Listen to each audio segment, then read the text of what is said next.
I'm going all in, I'm going all in. Hearing his voice, making my choice, it ain't no stalling. I'm going all in, I'm going all in. Putting them first, doing the work, never gon' call in. I'm going all in, I'm going all in. I'm going all in, I'm going all in. I'm going all in, I'm going all in. I'm going all in, I'm going all in. I'm going all in, I'm going all in. Cause I heard the voice, got an option, I preferred the choice. Told me it was mine, a gain to lose. I chose life and gave the world a divorce.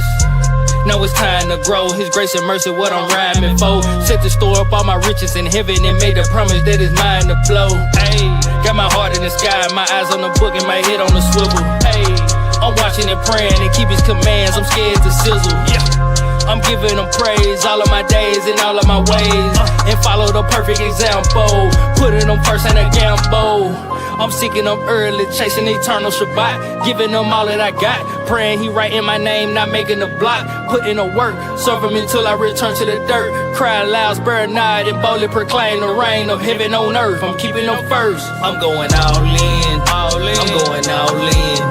Hearing his voice, making my choice, it ain't no stalling. I'm going all in, I'm going all in. Putting them first, doing the work, never gon' call in. I'm going all in, I'm going all in. I'm going all in, I'm going all in. I'm going all in, I'm going all in. I'm going all in, I'm going all in. I'm going all in, I'm going all in. I'm walking this narrow path, seeking them heavenly gates. Cause outside of his will, it's utter destruction. It ain't no escape. Chosen before the world, I walk in my call and literally living my fate. Messiah's the king of all, the son of Yahuwah, and that is not up for debate. Bread on my plate, yeah, the by Elohim, the same as king of esteem, reigning supreme, making it all of my dreams, just to be part of his team. Yeah, yeah. Lift up his name, do what he say, escaping the flame, get an eternal crown. When he come, you found no spot, no blemish or blame. Think it's a game, open the book and see the reward of the wicked. Perfect your aim when you miss it, put in work to get you a ticket. Hey, hey, I'ma do what it takes, I'm willing to die for mine. To lose it the gang, go read Luke chapter 9. I'm going all in, I'm going all in. Hearing his voice, making my choice, it ain't no stalling. I'm going all in, I'm going all in. Putting them first, doing the work, never gon' call in.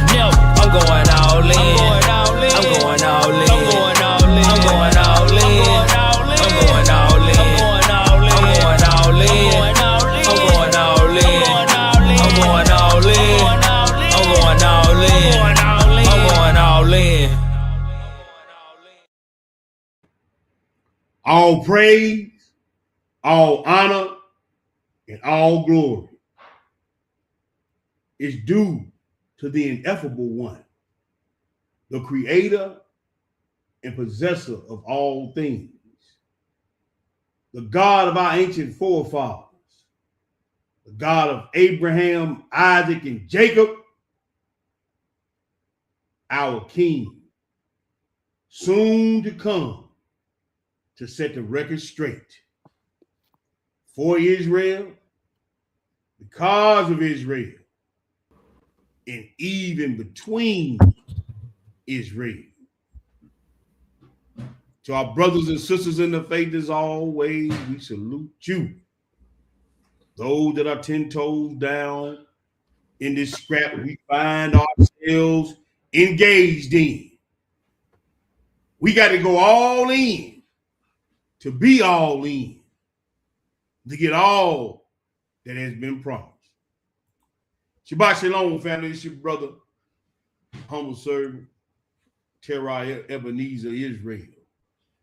I got my brew with me. D-Row, the truth teller, is in the building. Say something to the people, bro. Shabbat Shalom, family. Let's eat. All praise, all praise. I ain't gonna waste too much time because we got a lot of scripts we got to go through tonight. We in the fourth part of this 5-part series.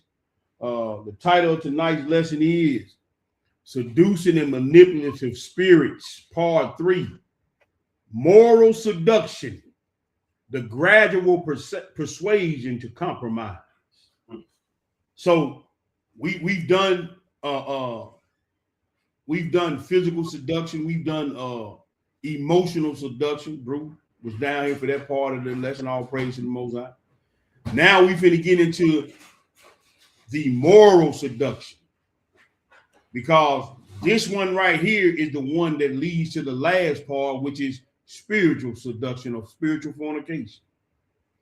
So with no further ado, we're going to get into it, because we got some scripts we're going to share. We got some slides, of course, you know what we're going to share. So we're going to get right into it, my brother. You know it. All praise. Let me get this pulled up.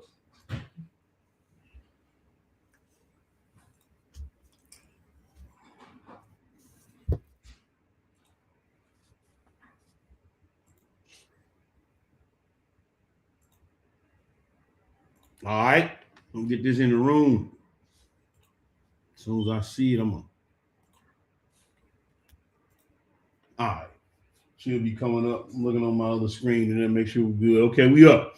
So we're going to start. The first thing we're going to start looking at tonight, brothers and sisters, we're going to look at what a moral compass is versus what is moral compromise, or versus moral compromise. So a moral compass is an internal guide of values, beliefs, principles that help individuals discern right from wrong, directing ethical behavior and decision making. Much like a physical compass guides direction, it's shaped by life experiences, religion, culture, family, and philosophy, providing a sense of purpose and consistency. Key there right there, consistency between one's values and one's actions, helping to avoid regrettable choices. Your moral compass is supposed to lead and guide you to making right choices, right decisions, versus what you feel or your emotions. Because if you don't have a good moral compass, or if your morals have been compromised, this is what this is. Moral compromise. Compromising morals means acting against your core ethical principles, beliefs, or values, often for personal gain, convenience, or to fit in, leading to guilt, shame, and damaged integrity. Navigating dilemmas with deliberate agendas contrary to the truth, where different values conflict, like telling a small lie to spare feelings, is an allegiance to is an allegiance to a thing contrary to Yah's will. We so often try to save people's feelings when it's directly contrary to what, and we're gonna read this one verse here in a minute, is contrary to the will of the Most High. It's a slippery slope where small concessions can erode your character, skew the truth, and give the wrong impressions or send the wrong signal or message. So when you begin to compromise that which you know is right, just because of certain allegiances or the wanting to fit in or the wanting to be liked, man, your integrity is being damaged. It's being eroded. I'm finna show you something. Let's go. I ain't got it on your paper, bro. We're gonna go there first. Matthew 16. It's on the screen. I ain't put it on your paper that I sent you. Matthew 16. And we're gonna read 21 through 23.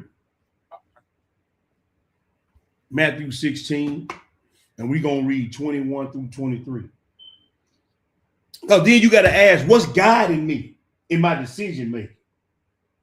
What's making me or leading me in the decisions that I make on a day-to-day basis with my interactions with the world, with the work, with the family, with the men? What's guiding me and what's leading me down the path that I'm taking? So we're gonna answer some of these questions. Go ahead and read that Matthew 16, verses 21 through 23. But what do it say? All right, so we have Matthew chapter 16, verse 21. Mm-hmm. From that time forth began Jesus to show unto his disciples how that he must go unto Jerusalem and and suffer many things of the elders and chief priests and scribes, and be killed, and be raised again the third day. Mm-hmm. Then Peter took him and began to rebuke him, saying, Be it far from thee, Lord, this shall not be unto thee. But he turned and said unto Peter, Get thee behind me, Satan, thou art an offense unto me. For thou savorest not the things that be to God, but those that be of men. See, and you got to understand, setting the scene on this, he had just told Peter that he was going to build his church on the rock. Mm-hmm. He had just told Peter that he was going to leave him the keys to the kingdom. Mm-hmm. So now Peter has a sway about him that he thinks he can pull the Messiah over to the side and tell him what ain't going to happen and what is going to happen. Now, did he have any ambivalence?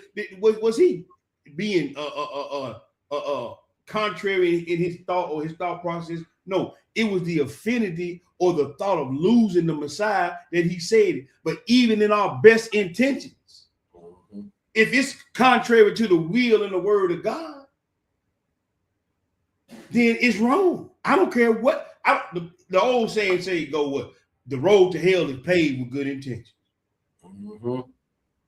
So he didn't mean nothing wrong. He loved the Lord and he didn't want to see the Lord die. But he had just, when the Lord tell you this is what's going to happen, and then you notice the one he just gave the keys to, he addressed the spirit that was in him as Satan, but he was talking to Peter. Yep. So oftentimes when the rebuke comes, people taking it personal, and people don't know that, hey, you got to address them because the spirit is working in them. They can't see it. So they on the front line, so they don't get the brunt of the blow. So most of the time, these seducing spirits come up on us. They always gonna come at us with our allegiance or affinity to something or someone, to begin to slowly chip away at that foundation that you're supposed to be standing on. And you ain't gonna see it, and you ain't gonna know it because it's very deliberate, but it's real subtle. And I told y'all, if y'all don't get nothing out of this series, understand these seducing spirits are deliberate, very planned of action while they're doing what they're doing and how they're bringing it to you. So keep that in mind as we go through the rest of this series. Let's go to the next place, bro. Yeah. All right, let me read this on the screen. I'm switching slides. Let me wait till this flip around on the screen. I know we got a little delay. It says moral seduction, the gradual persuasion to compromise, integrity, principles of law, or conscience or spirit. And the word in Hebrew is patah. And you notice that the word begins with the letter pay, which is mouth or spoken word. You see that, bro? Yeah. Then it says the second letter is tav, which means sign or signal. The third letter is hey, meaning revelation. So this spirit that's going to try to come up on you is going to be speaking to your heart and your mind and your conscience. Is going to try to show you a new revelation. Mm-hmm. Seduction in Hebrew is opening, meaning someone's heart or mind so they can be led. Who better to do this to you than somebody close to you? A stranger, too many times, most of us, especially in the walk, are such on guard that we know outside people or outside influences really ain't gonna do us unless we just being really, we ain't rooted and grounded in the word. Let me put it that way. Yeah. But most of the time, it be these little things that our close family members or relatives and ministry brothers and sisters, they'll say, man, they'll start slowly eroding because see, one of the things he always gonna do is try to compliment you. One thing he gonna always do, he gonna always try to make you put you up on a pedestal so he can knock you down. It says to open someone up, to make them gullible, persuade them toward error. Moral seduction leads to moral decay, which is perceived or obvious decline in a person's or society's ethical standards. marked by increasing corruption, violence, and other forms of depravity, which leads to covenant breaking. Now, the one thing about moral seduction, it's going to cause you to break the covenant that you in. And I'm gonna tell you the reason why I'm saying that, because you said all that the Most High said that you was gonna do and be obedient, no matter what or who it was or is. But so often, so all the time, we compromise that very thing that we said we wasn't gonna do. Gradual desensitization. I was talking about, Brew, when you get desensitized, it's like rubbing sandpaper and having a callus. You know the callus is there, and you can feel your senses under the callus, but it's real numb. Mm-hmm. It's gradual desensitization. Small compromises feel harmless until the conscience is numb. The scripture says your conscience is gonna be seared with a hot iron. Authority displacement. Someone else's voice becomes louder than God's voice. It's heavy. See, when people got your ear to the point where it causes you to transgress the law or go against that which you know is right, then their voices become louder than God's voice. Mm-hmm. You being desensitized to the ruach, your discernment is going down, and your sensitivity or your adherence to other people's voices, other people's train of thought, it starts to become your train of thought. Emotional grooming, building trust before introducing corruption. They gonna come to you real slick and sly, just like Satan did. We gonna read it. Satan did Eve, and next thing you know, the whole creation died forever. They reframe sin. Sin is repackaged as love, success, loyalty, pleasure, or empowerment. They're gonna make you feel like they got your best interest at heart. And the whole time they making you do something contrary to the law. They gonna tell you how much they love you. They ain't gonna let nobody mess with you. They got your back. They gonna tell you this and they gonna tell you that. Then next thing you know, you gonna feel like you obligated to them. They reframe sin. Well, ain't you sick? We all sick. Well, man, we all try to do this thing, and man, ain't nobody perfect. See, they're gonna reframe it. Yep. They're gonna reframe it to make you think it's okay to do what you're doing, but we're gonna read some stuff in here. It ain't all like what you think it is.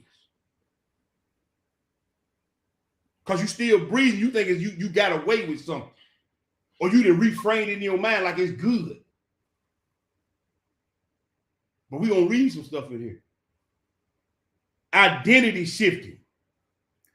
Man, you better than them, Rue. They judging you. And this is one to get a whole lot of people. This lab will get a whole lot. You deserve this. I promise. That one right there, everybody want to always talk about what they deserve. Yep. You deserve the lake of fire. Yep. I was talking to a brother today. He was like, man, we don't deserve plagues. We don't deserve. Okay. So I'm like, oh, okay. So you get to pick your punishment then. Right. You just acknowledge that we on a punishment, but the punishment is too harsh. And here's the other thing, bro. You really think it matter what you think. Yeah. It don't matter what we think. It only matter what God say. I promise. Your opinion, I ain't gonna say what I want to say. It ain't about nothing. Nope. It's the only thing that matters what's written on the pages of these books. And if you don't understand and get to learning and looking in this mirror and seeing your faults and seeing your down, man, look, bro, you bound to resign. That's it right there, boy.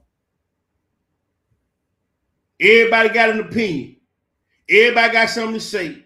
Everybody got an excuse. And it don't amount to nothing. But let's get into it. Let's go to Songs of Solomon. No. Songs of Solomon, bro. And we're going to chapter 2. Very familiar passage of scripture. We read it all the time in this class anyway. Songs of Solomon, chapter 2. And we're going to read verse 15. What do it say, bro? It says, take us the foxes, the little foxes that spoil the vines. Mm-hmm. For our vines have tender grapes. And see, just like the seed that grew amongst the thorns, or the seed that grew on stony ground, the grapes is starting to bloom, you starting to bear fruit, and then here come these seducing spirits. These small things that start to erode and start to take your grapes off the vine, start to spoil your grapes on the vine. It's just, it ain't the big, like I say, people think it's always gonna be some big shadow gonna come up in them, or they're gonna hear a big raspy voice so they can know it's an evil. No, he gonna come soft and tender and smooth. And then you're gonna be listening. They're gonna be complimenting you, they're gonna be pumping you up and lifting you up, and they giving you all the things that you need on a physical and emotional, like we just went through the physical and emotional thing, and then they're gonna start feeding you garbage. And it's gonna come from the closest people around you. Like we said last week, when the mafia want to get somebody, they don't send send no outside hitters. Nah. They get the people that's closest to you to do you. Somebody you trust. Somebody you trust, somebody you love, somebody you done been down the road with. They're gonna sit up, they're gonna start whispering in their ear, and they're gonna make them start whispering in your ear. And that's how he gonna get you. And it ain't gonna be no real big thing. It's just gonna be a couple of small things here said, a couple of small things there whispered, a couple of small things over here, and then next you know you got out. Next thing you know, you starting to erode your moral thinking. You're gonna end up in situations you're gonna go from here to being in situations that you know is contrary. But guess what? Now you in it. Now pride and kicked in. Now you don't want to tell nobody. Now you don't want, now pride and kicked in, and now you say, well, I can't let nobody know I'm in this situation, man. I look crazy. Shame and guilt. Yeah. Yeah, exactly. This is how moral seduction is. It's slowly a persuasion to compromise. Yeah. Genesis, let's go to the next place. Genesis 3. I don't want to talk about that. Genesis 3. Another very familiar passage of scripture, but we're going to read it anyway. See what Most High going to show us tonight. Genesis 3. But you know what I want to do, Brew? What's up?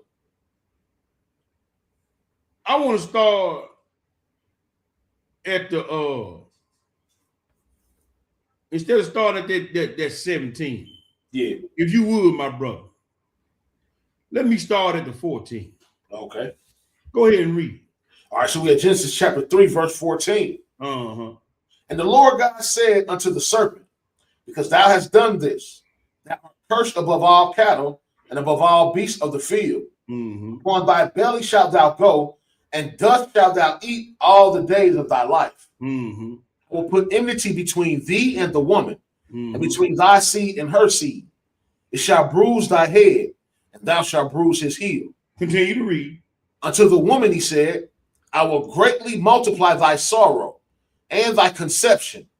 In sorrow thou shalt bring forth children, and thy desire shall be to thy husband, and he shall rule over thee. And unto Adam he said, because thou hast hearkened unto the voice of thy wife, and hast eaten of the tree of which I commanded thee, saying, thou shalt not eat of it.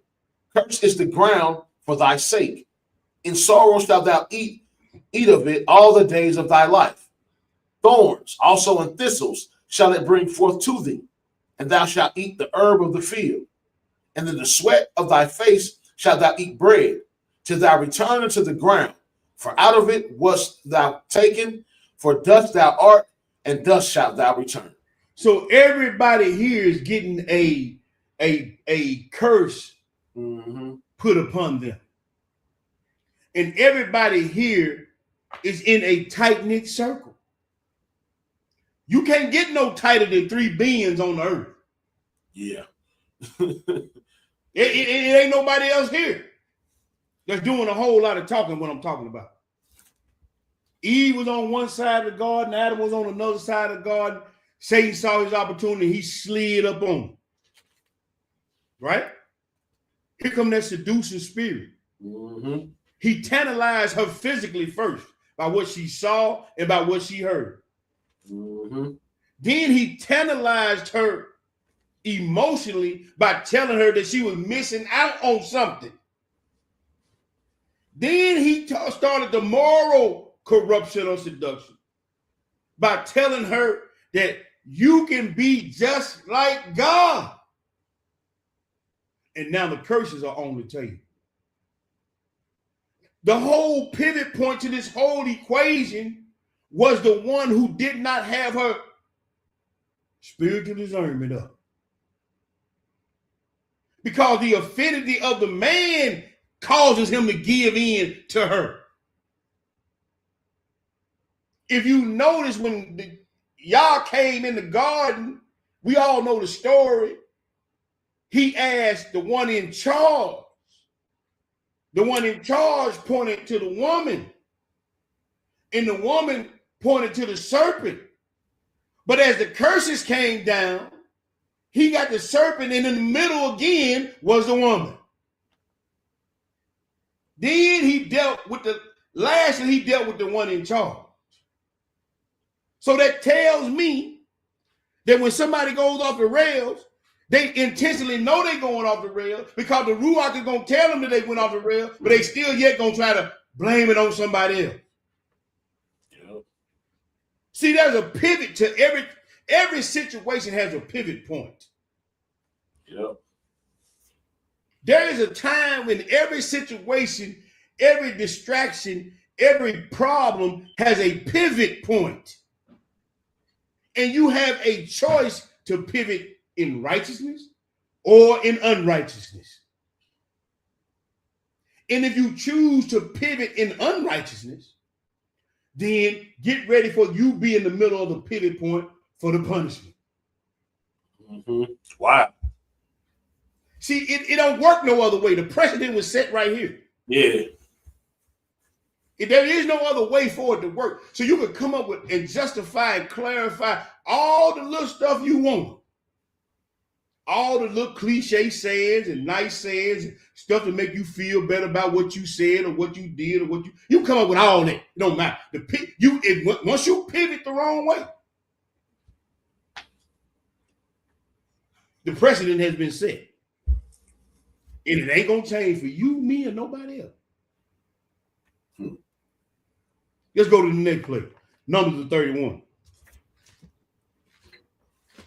I hope I made that clear. Crystal over here. All praise. Because see, a lot of times the brothers be up here talking, and it's like a bullet that shot past somebody down, they don't get it. Yeah. Dang, that's crystal. Numbers 31, bro. Numbers 31, we're going to pick it up at 13. We're going to read 13 through 17, bro. And if you got it, go ahead and feed the people. All right, so we have Numbers 31. Mm-hmm. And we're doing verse 13. Mm-hmm. And Moses and Eleazar the priest and all the princes of the congregation went forth to meet them without the camp. Mm-hmm. And Moses was wroth with the officers of the host, with the captains over thousands, and captains over hundreds, which came from the battle.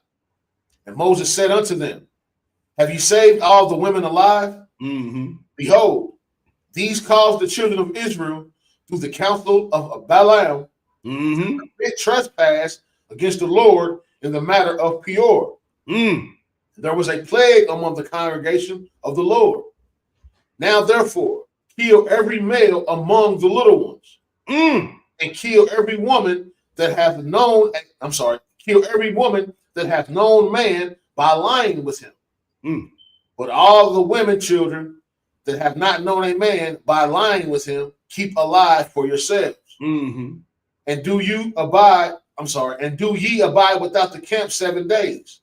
Whosoever hath killed any person, and whosoever hath touched any slain, purify both yourselves and your captives on the 3rd day and on the 7th day. So here again, we're going back to the physical seduction, which led to the emotional attachment or emotional seduction that led to moral seduction. And the punishment was very, very harsh. See, we got to understand. Here we go back to this pivot point I was talking about.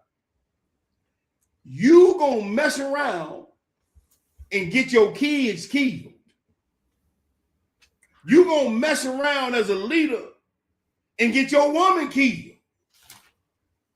You gonna mess around as a leader and get yourself killed. See, when you start to adding things to the word, I'm trying to say, that's why I had to read about that Balaam. Because Balaam is the practice or just the addition of bringing your beliefs, my beliefs, and everybody else's belief into one thing and just calling to God. Yeah. Coexisting. All that, ain't nobody perfect. We all striving. So I gotta put up with your BS and you gotta put up with mine.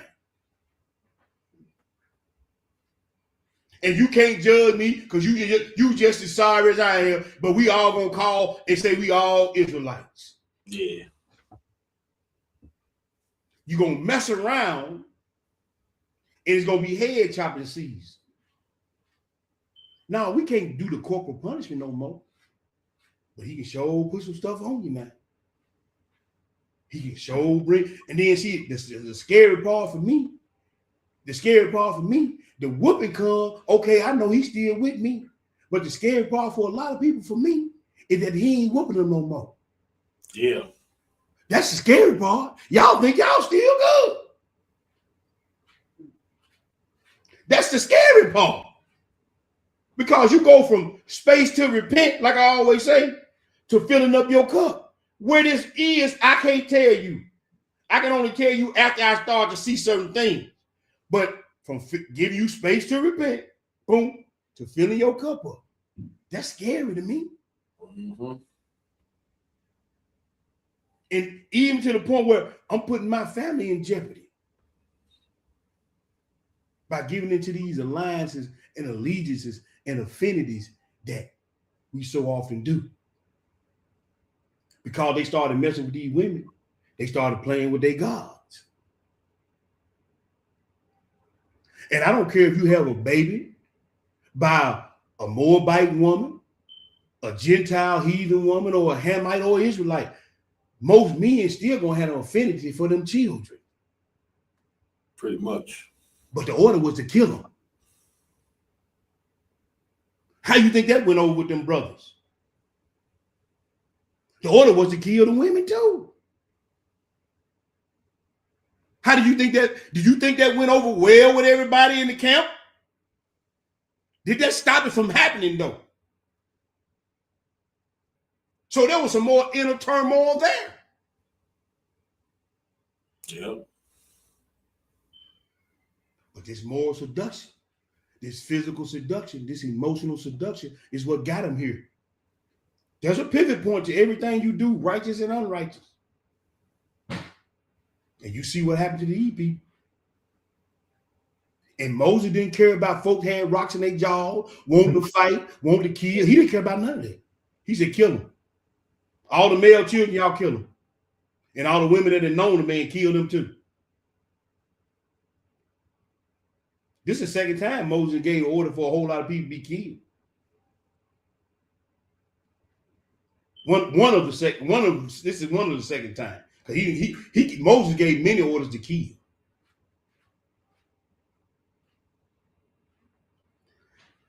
Second Peter 2, brother. Yes, sir. 2 Peter 2. And we're going to pick it up at verse 1. 2 Peter 2 and verse 1. When you get it, don't wait on me. Go ahead and feed the people. I'll get there. All right. So we have 2 Peter chapter 2, verse 1. Mm-hmm. But there were false prophets also among the people, Mm-hmm. even as there shall be false teachers among you, Mm-hmm. who privily shall bring in damnable heresies, even denying the Lord that bought them, and bring upon themselves swift destruction. Yes, sir. And many shall follow their pernicious ways. And many gonna follow their pernicious way. Not a few. And see, there, make no mistake about it, it's false prophets everywhere. Mm-hmm. Dare I say, even in this ministry. And they're gonna bring in some damnable heresies. And jokers gonna get in their feelings when they brought out. But Paul is letting you know. I mean, not Paul, Peter is letting you know. Hey, they're going to be amongst you now. But keep reading. Go ahead. Middle of verse 2.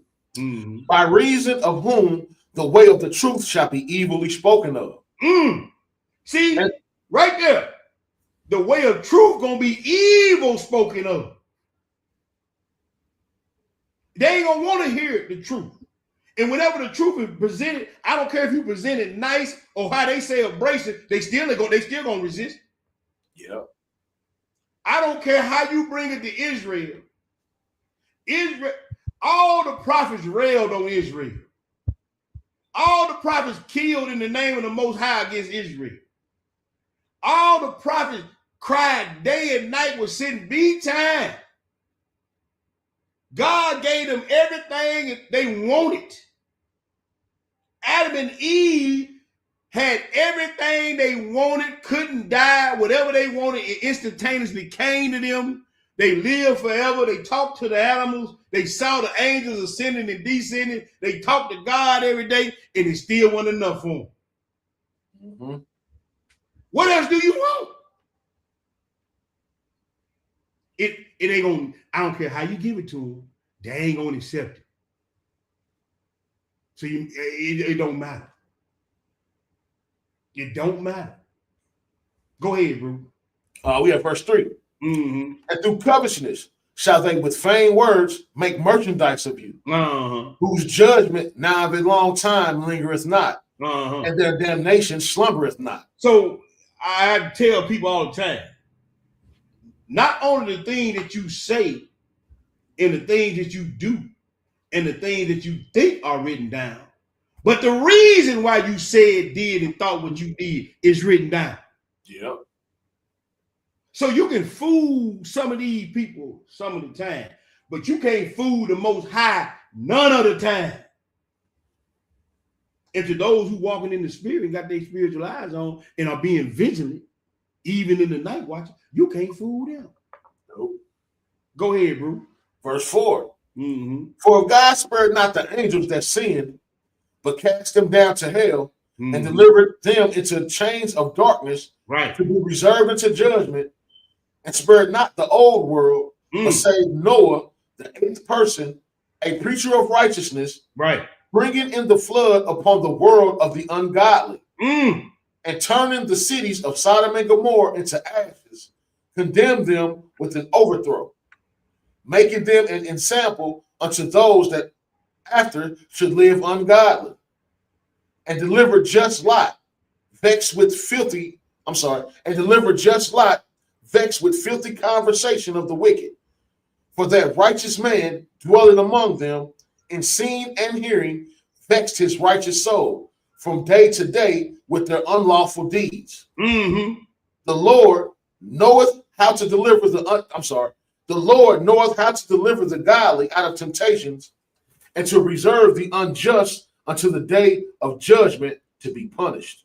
So I want to read something, bro, because I was doing some studying today and I came across in the spirit, kind of perked me up on this. I want to get this strong definition of preaching. I want to get this strong definition of preaching. I'm going to play this real quick. All right.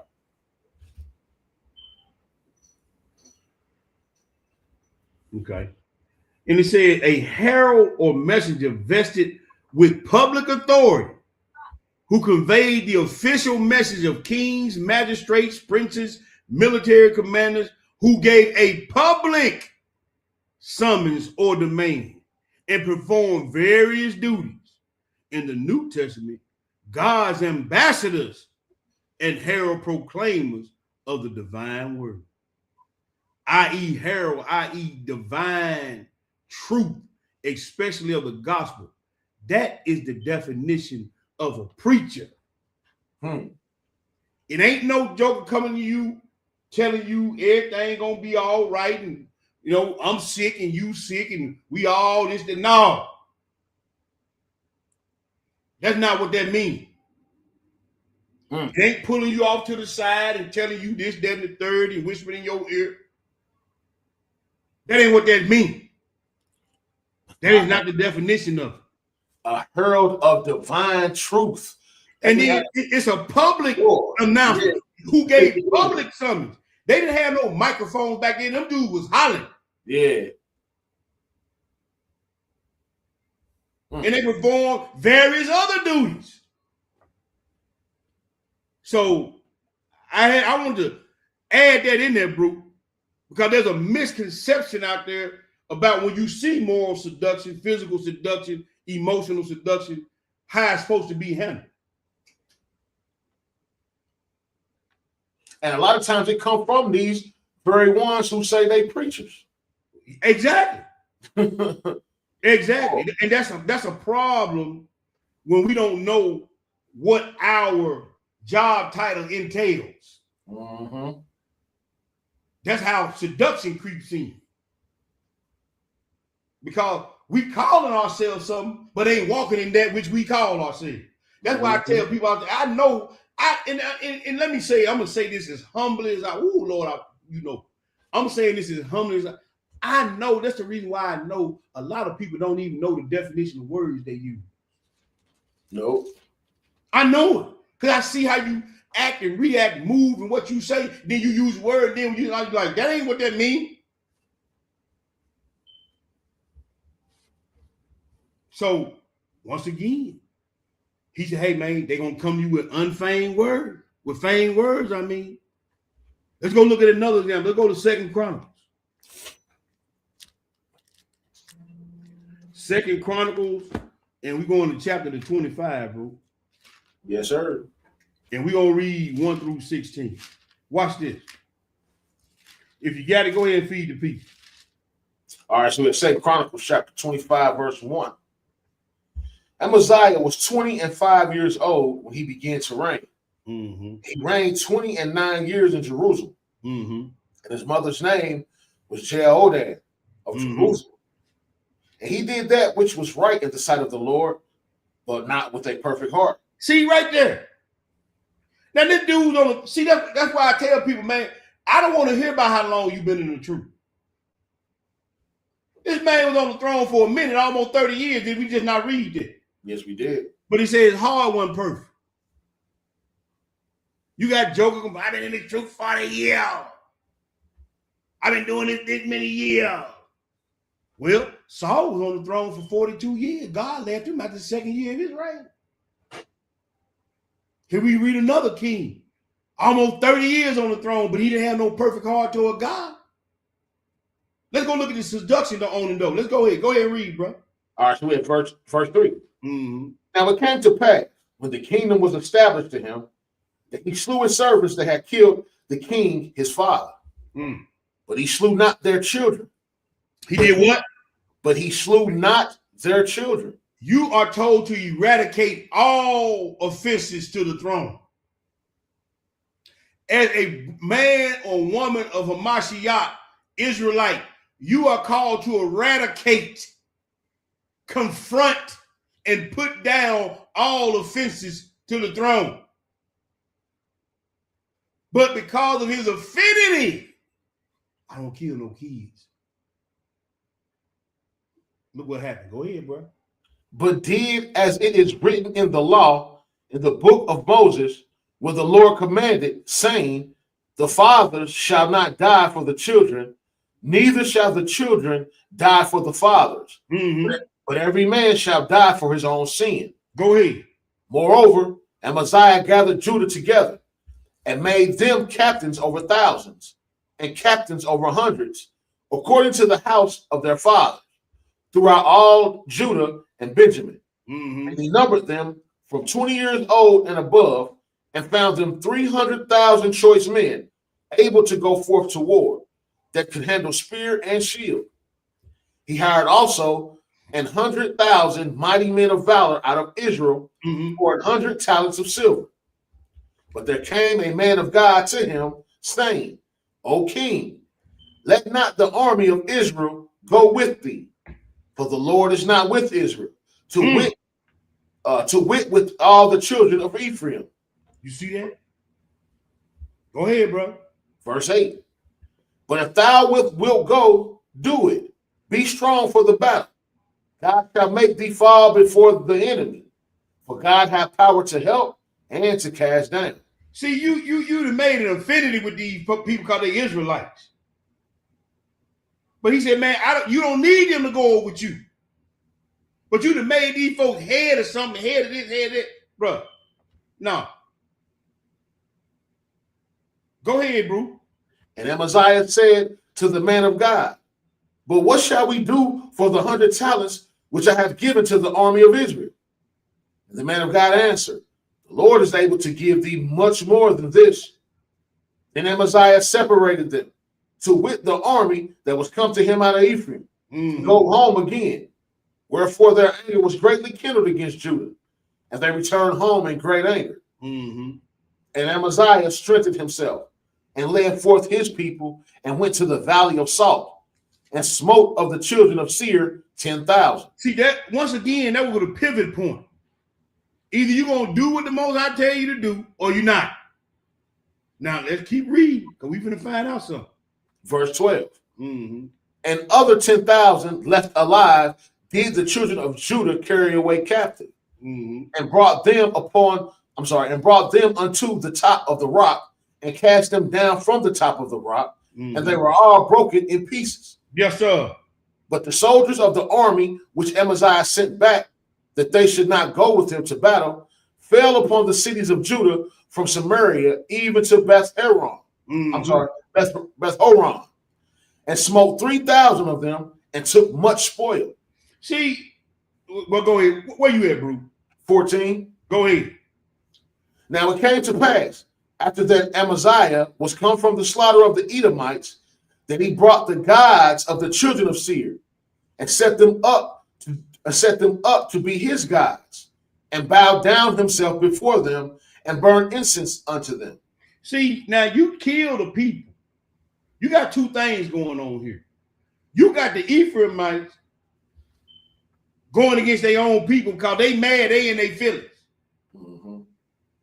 They going while he at war, and because his heart, now let's go back to his heart wasn't perfect before God. Now you got, because you promised them they were gonna go for battle, they did, and then you told them, no, I can't use you, but here's some money. They were looking for the spoil. Y'all gonna give me 100 talents and split between all these folks? Man, I can't feed all these people. So then they turn, as you go to war, they turn back and fall upon your cities. Because you ain't walking in the spirit. Then here you go, you're gonna go kill the Edomites, and then you're gonna start worshiping their God. That's a seducing spirit on you. The very thing you went to eradicate, you started doing. The very thing the very people that you were depending on, that you thought was your brother, is the one behind your back, killing your people and robbing your town. Because your heart ain't perfect before the Most High. You got a seducing spirit on you, brother. You got a seducing spirit on you, sister. And you think you're doing that which is right because you've been doing it so long. God must be with me. I can't be out of the will of God. I've been doing this too long, and I still got my position. In the meantime, everybody around you catching hell. Boy, that's boy. Everybody around you catching hell. Everybody you leaving unguarded is getting looted and booted on. And the very thing you were sent to do, the very thing you were sent to speak against, talk against, eradicate, you start doing. And then you're gonna take it and justify, well, see, I'm just, I can do this because I'm who I am. Keep reading, bro. All right, we at verse 15. Wherefore the anger of the Lord was kindled against Amaziah, and he sent unto him a prophet, who said unto him, why hast thou sought after the gods of the people, which could not deliver their own people out of thine hand? And it came to pass, as he talked with him, that the king said unto him, art thou made of the king's counsel? Forbear. Why shouldest thou be smitten?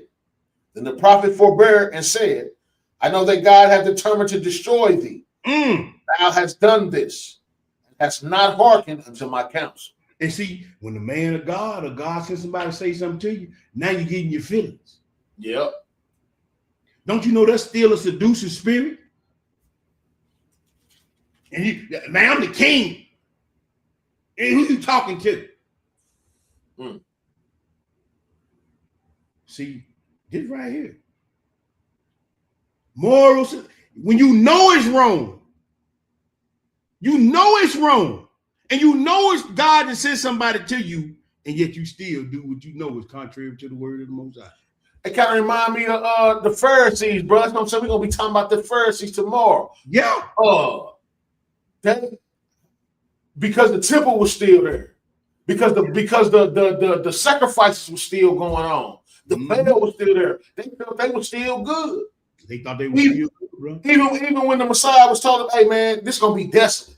I think that's why the apostles came out and was like, "Man, look at the temple. Look, how can it be? We about to be desolate. Look at the temple. Look, God's still with us." And that's why I had to tell them, "Yo, this about to be overthrown, bro. I don't care what you talking about." That's what I'm saying. Negroes still think how they holding position down. Negroes still think how they got a little few shekels in the bank. Negroes still think how they doing what they've been doing, and ain't nothing happening. They good. Well, it could be that he done with you. Yep. Space to repent, filling your cup up.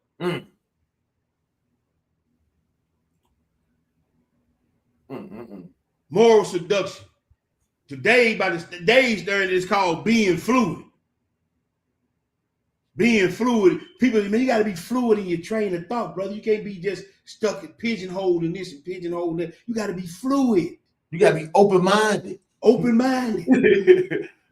Fluid, having particles that easily move and change their relative position without separation of the mass, and that easily yield to pressure.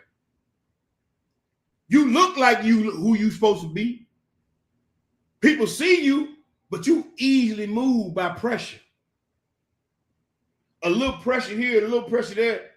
We don't see it. We can't see it behind closed doors. We can't see it in your mind, but you swaying back and forth. You easily. We don't read the scripture on that. Capable of flowing, meaning subject to change or movement. You always subject to change or movement. A fluid person is someone whose identity, particularly gender, romantic, sexual, or spiritual, is not fixed and can change or persuaded over time. Or be persuaded. Got a little fast in my typing. Be persuaded over time. Sin progresses through small moral compromises that evolve into identity level corruption and confusion. Moral seduction is dangerous because it reshapes your perception, not just behavior. When you become fluid in your morals, you are an open book for the enemy. And the word water is ma'in. Transitory. It's See, we're gonna read something. I ain't gonna talk. Let's go and read Genesis 49. All right. Genesis 49. Let me get there. When you morally compromise, man, when you being fluid, the most I got a word for that. Genesis 49, bro. Read that 3-4. What do it say? Reuben, thou art my firstborn, my might, and the beginning of my strength, the excellency of dignity, and the excellency of power. Unstable as water, thou shalt not excel, because thou wentest up to thy father's bed, then defilest thou it. He went up to my couch. He said, you are unstable as water, and you will not excel, or you will not benefit or get to to the preeminence of the firstborn. That's a warning for us. Because it said Jesus or Christ or Mashiach is the firstborn among many brothers. And if you're unstable, you will not be in the firstborn. Because you're unstable. See, when you pour water in a cup, the water forms to the cup. If you pour water on the floor, it splashes all over the floor. Nothing contains, is never steady. If you pour water in the tube, water in the straw, water is going to form to whatever pressure or whatever surroundings is in. Mm-hmm. When you unstable as water, you will not excel, brothers and sisters. When you can be compromised because you're so fluid in your thinking, or you're so easily influenced. Like water is easily manipulated and influenced. I can heat water up, I can cool water down, I can freeze water, I can put it in a bowl, put it in the cup, put it in the straw. Water just gonna form to whatever it's in. You unstable as water. We did a lesson on that called unstable as water. Yep. And when you become fluid in your thinking, compromising your thinking, then this stuff's gonna happen to you. You ain't never satisfied. You ain't never stable. You ain't never at peace. You ain't never you just can't get your thoughts together. You always upset. You unstable as water. You up one day, down the next. It's just a constant roller coaster. You just doing like just whatever. Ain't no stability in your life, no nothing. Because you unstable as water. You fluid, you too fluid in. The book said that the ones that stood so stiffly for the Lord, it said it tells you to be steadfast. Mm-hmm. It said those that keep holding this wholly, not partially. You can't keep holding this partially. You got to keep it wholly. Mm-hmm. You got to be staunch, steadfast in the faith. Unmovable is what the scriptures say. Don't it say that, brother? Yes, sir. So you can't be fluid and unstable. You can't eat off of everybody's table either. That's it. Anybody running around trying to find all the book tell you, man, the last day knowledge gonna increase and folks gonna be running to and fro. Come on, man. You unstable. Come on. Folks that got bored with the word, folks that got bored with the ministry, folks that got bored doing the work, and they unstable. They looking for the BB, like I always say, they looking for the BBD, the bigger, better deal. Mm-hmm. Everybody looking for the BBD. Everybody looking for the new level of knowledge. Everybody looking for this and everybody looking for that. Knowledge gonna increase and men gonna be running to and fro. They're gonna be unstable now. And they're gonna be tossed to and fro. The book even say you're gonna be tossed to and fro by every wind of doctrine. Like the water's tossed to and fro. By every wind of doctrine.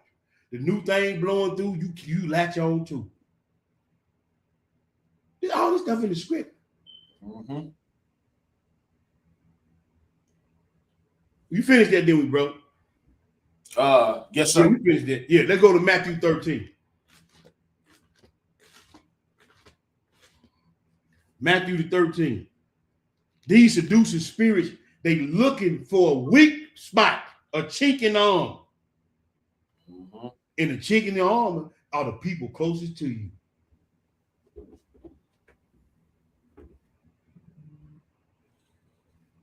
Let's go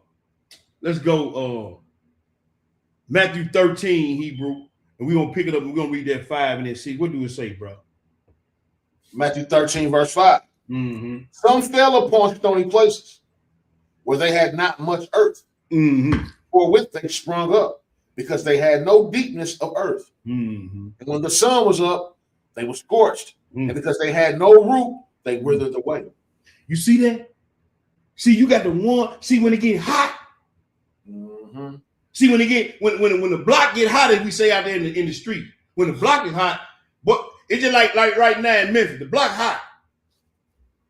Boy, you see, man, you couldn't drive down the street 2 or 3 o'clock in the morning. Jokers everywhere. But now the block hot.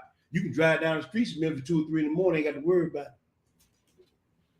it. See, when the situation get tense and the situation get hot, niggas start running. Yeah, folks get gone. See, we gonna read something here in a little bit. I'm gonna get my hand away. Look, we read it last week. See, I can't get no impurities out of gold by sticking the gold in the fire and 2 seconds later taking it out. I can't get no impurity and dross off of silver and gold by sticking it in the fire for 5 seconds or 5 minutes, then pulling it out. The gold got to stay in the fire, melt down till all the impurities fell off of it. Then he said, you're going to come out as pure gold. See, this when the sun came up, when it got hot now, hey, they withered away. And then the ones that fell on the stony place, the one that didn't have no root, one rooted and grounded, they didn't have no roots in no ground. They didn't have no strong roots in the ground. And hey, man, look here. They didn't make it. You see it all the time. Oh. You see it all the time in the Israelite community. Oh. Soon as the block get hot,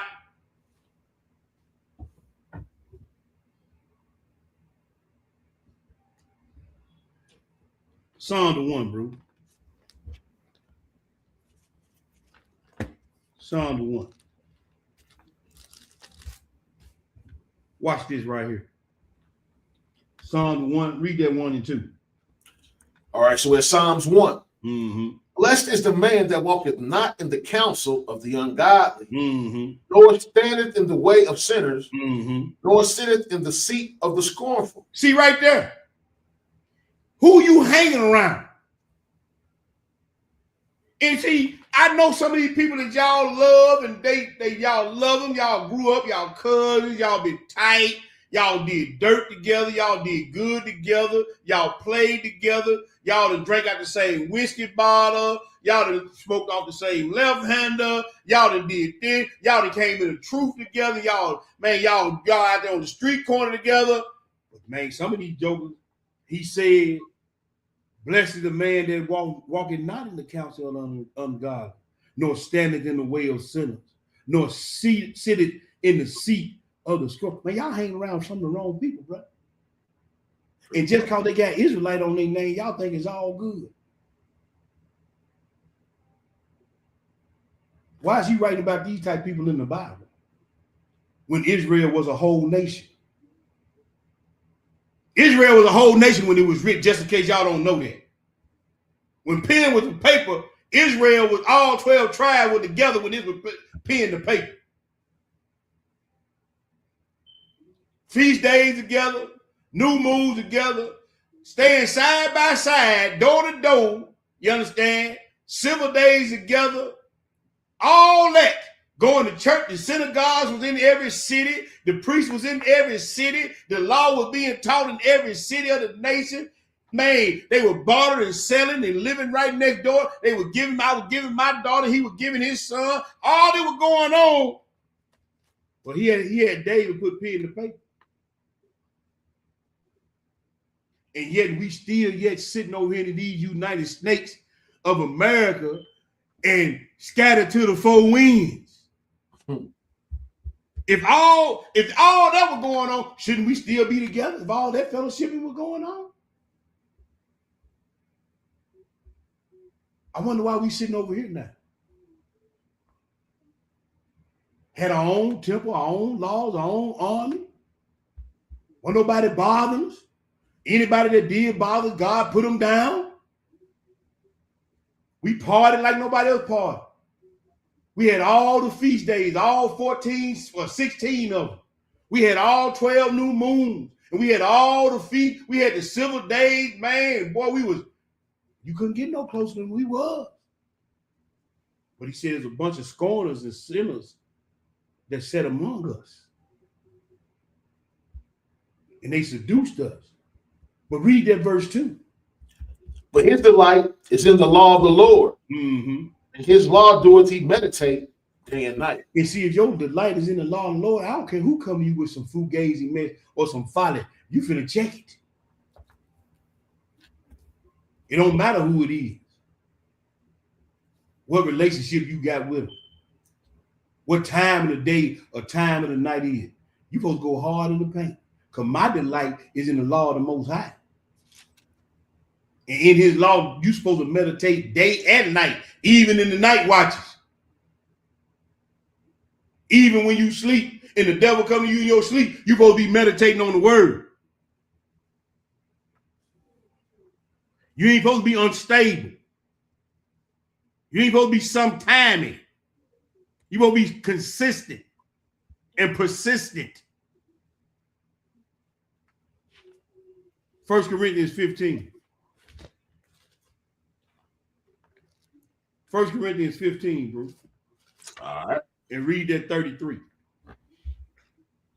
All right, so we had 1 Corinthians Mm-hmm. 15:33. What did it say? Be not deceived. Evil communications corrupt good manners. That's why he said, don't sit in the seat of the scornful. Because evil communication corrupt good manners. It said, don't be deceived and misled. Evil companionship, communication or association with evil companions, corrupt and deprave morals and character.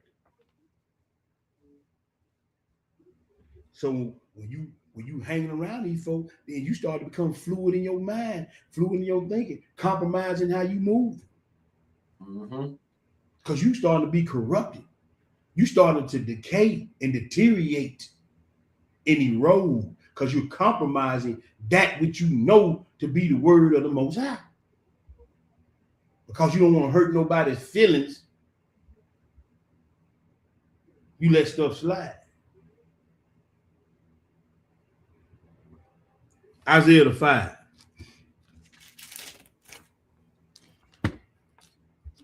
Isaiah 5. Isaiah 5. And we're going to pick it up at 18. We're going to read 18 through 24, bro. When you get ready to feed the people. All right, so in Isaiah 5 and 18, says, woe unto them that draw iniquity with cords of vanity, and sin as it were a cart rope, or with a cart rope, that say, let him make speed and hasten his work, that we may see it. And let the counsel of the Holy One of Israel draw nigh and come, that we may know it. Now they want to know the counsel of God, but they draw the iniquity with a cord. Do you see the dichotomy right there? That these people are so far gone. They doing iniquity, but they want to hear the counsel of God. You think this just started happening in Israel? No, it's been happening, and it's still happening. Matter of fact, I'm gonna go out on a limb and say it's worse because we ain't nowhere close to where we was knowing the word of God back then as we are now. Yeah, I would say it's worse because just for what you just said, we don't even know who we are. We don't even know who we are. And then you got brothers walking around with their chest poked out, just woke up 2 days ago. Right. I swear we know it like we've been in it all our life. Come on, bro. It's way worse, I would say. And so they draw a nigga with a cart rope, man, but then they gonna say they make hasten to listen to the count. They gonna show up on Shabbat day and Shabbat nights. We gonna see what these niggas talking about, man. They ain't gonna do it. You can read it to them. I don't care how many times you read it to them, how plain you make it. I don't care how many pictures you post up, PowerPoints you give them, history, statistics. They still ain't gonna do it. They still ain't gonna do it. They're gonna run and come see. And they're gonna justify it and clarify it in their mind to still do what they've been doing. And justify what they've been doing and still say, I'm Israel. Continue to read. All right, so we have verse 20. Woe unto them that call evil good and good evil, that put darkness for light and light for darkness, that put bitter for sweet and sweet for bitter. Woe unto them that are wise in their own eyes. You see that? They wise in their own eyes, man. They justified and clarified everything they doing and saying and thinking, and they saying, well, I'm still, God's still with me. They wise in their own conceit. Go ahead, bro. And prudent in their own sight. Woe unto them that are mighty to drink wine, and men strengthened to mingle strong drink, which justify the wicked for reward, and take away the righteousness of the righteous from him. See, they'll tell the person that's doing wrong that they all right, And they'll tell the person they're doing right because they wrong just because the package ain't like they want. Mm-hmm. He said, man, the kisses of the enemy are deceit, man. But the wounds of a friend is faith. Just because it ain't packaged like you like it. You understand? It's wrong. But see, I ain't even gonna get into it. Go ahead, bro. 24. Mm-hmm. Therefore, as the fire devoured the stubble, and the flame consumeth the chaff, so their root shall be as rottenness, and their blossom shall go up as dust. As they have cast away the law of the Lord of hosts, and despised the word of the Holy One of Israel. You see that right there? Do you see that? What? That's rough right there to me. That's rough right there to me. That me, I gotta check myself. That's rough right there to me. And if you missed that, you might want to highlight that and go back and read that again when you by yourself and start taking inventory of self and inventory of what you got going on and who you got going on. Hebrews the 10, bro. Yes, sir. Hebrews the 10. Okay. Hebrews the 10. We're going to pick it up at verse 35, Hebrews the 10 and verse 35. When you get it, go ahead and feed the people. All right, so in Hebrews 10 and 35. Mm-hmm. Cast not away, therefore, your confidence, which has great recompense of reward. Mm-hmm. Ye have need of patience, that after ye have done the will of God, ye might receive the promise. And I know stuff get hard, bro. And I know stuff get difficult. And we so often end up in some uncomfortable situations that we don't like to be in. But like I said before, you got to get comfortable at being uncomfortable. You got to be comfortable knowing that you're doing the will of God versus appeasing the people. If you got the patience to endure, you understand, you're going to receive the promise. See, everybody got to understand something. If you cannot run this race at a pace or exercise it to a tone of anybody can get it at any time, then you can be seduced. If you ain't running this race like that with that mindset, you can easily be seduced because the devil is watching and listening. And the one that you show favoritism to or respect a person to because of who they are and what position they hold, this, that, and the third, that's the one he's going to use to seduce you. That's the one he's going to use to compromise you. That's the one he's going to use to try to take you away from him, that you don't get the inheritance.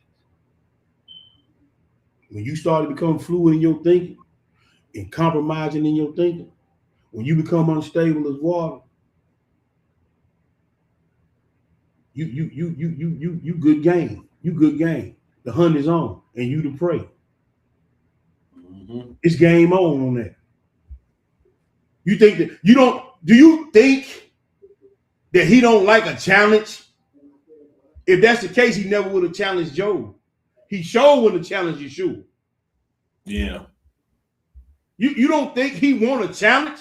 It's a notch on his belt to take down somebody who was walking in the sermon and in the laws of the Most High. Hey, like if Eleazar would have ate that piece of pork. Right. Come on, bro. Like the mother and her 7 sons. Yeah. He want a challenge. He don't want the easy plate. And if you ain't walking this thing in circumspectly and in discernment and with patience, you gonna get got and won't even know it. That's the part of seduction that everybody miss. You won't even know it. You won't even know you got.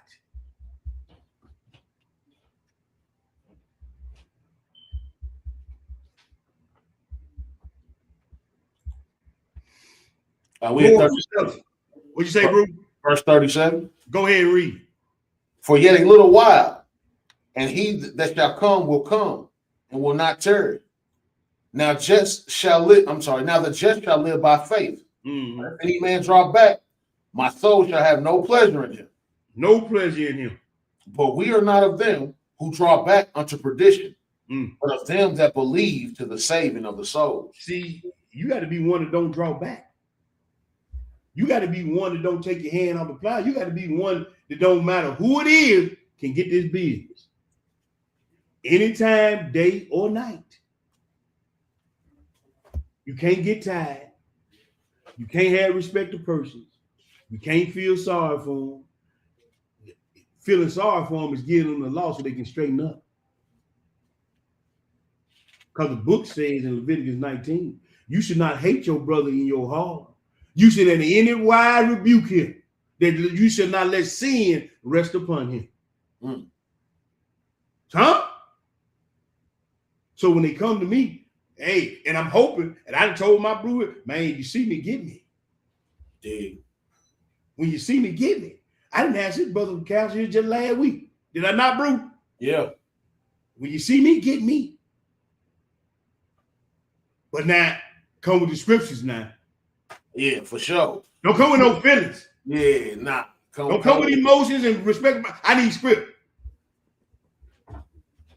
Straight up. Because you come with that book, hey, it's off top. Okay, bet. Okay. Yeah, okay. Yeah, okay. All right. Yeah.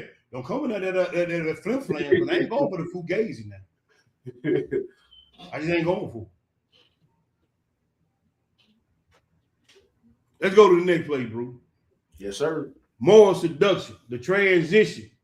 All right, that looks like what they about to worship here by next week. Yes, sir.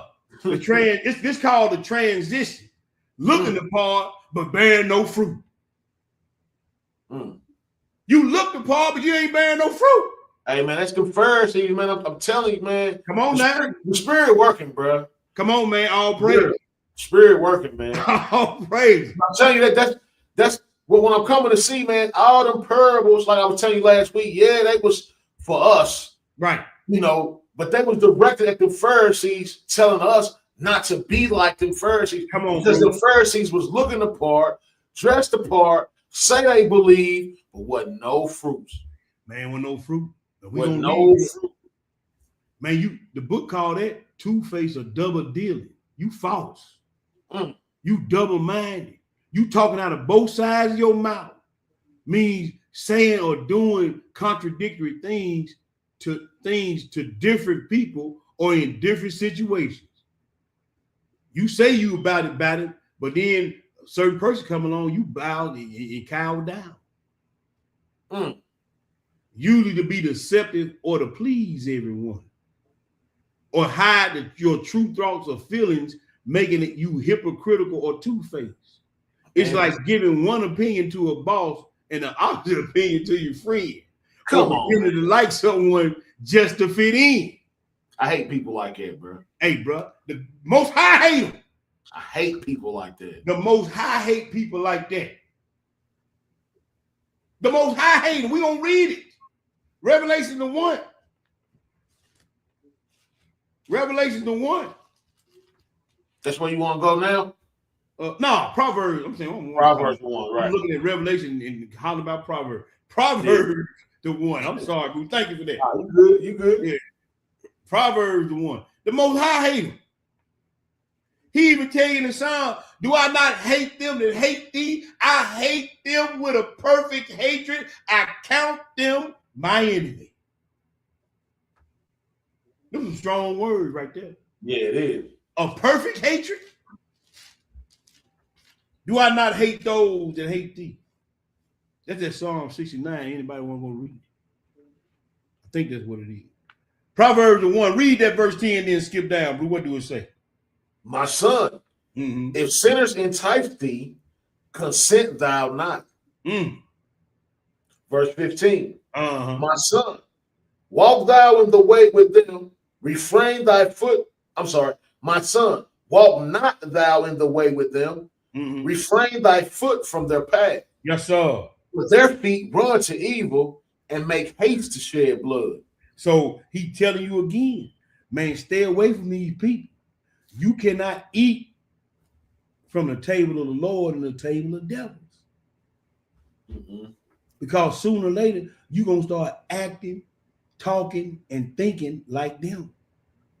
I said this before, I'm going to say it again. I ain't never seen the good fruit turn the bad fruit good. I always see the bad fruit turn the good fruit bad. I ain't never seen it. So if you hanging around these people, I don't care who they are. And I'm going to put the emphasis on that. I don't care who they are. You better disconnect from them or you're going to start to be rotten. You're going to be morally compromised, morally seduced, and morally destroyed. Micah 3. Let's go to Micah, the third group. And we're going to read verses 9 through 12. And really, if y'all don't catch this is really like, don't not understand for misunderstand, right? This is for regular lay people, right? Mm-hmm. However, leaders, this is really more important for you. Come on, bro. Because leaders, me and Tobey were talking about this earlier. Leaders can't act the same way. Nope. As everybody else. Even though we all Israel, yes, we all human beings. Ain't nobody big eyes, little U's. Bump all that though when it comes to leaders, because leaders, as a leader, you can't act the same way. Nope. As regular people. Come on, bro. You just can't. Just like Israelites can't act.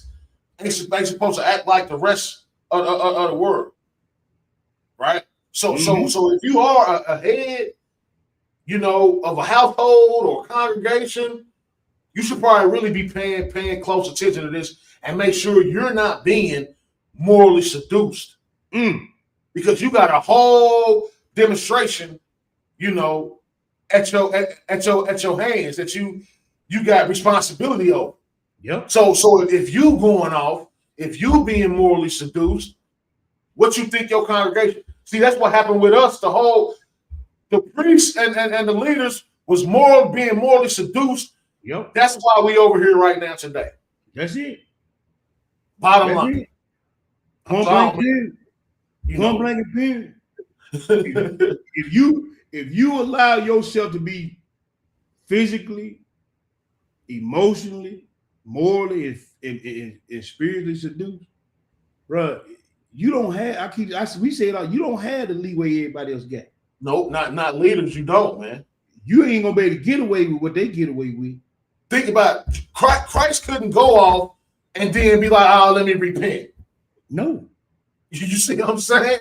See, that's the thing, bro. Everybody think they can do something. Oh, well, the Lord gonna forgive me. You ain't God. Saying who? Read it to me. Well, a righteous man falls 7 times and get back up again. Yeah. But how many times did you count David fall before he got his head whacked? How many times did you count Moses fall before he got his head whacked? It wasn't no 7 times.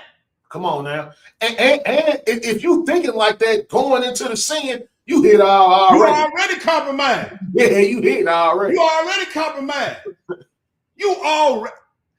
You already compromised. You thinking like that, man. Yep.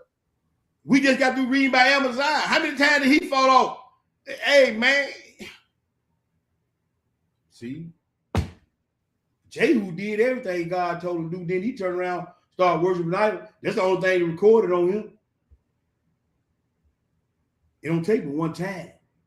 When you're in leadership for the Most High, say, okay.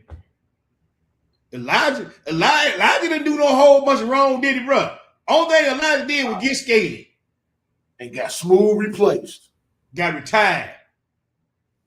And the joker that came behind him killed up a whole lot of folks, including some children with 2 bears. That was scared get you. Retired.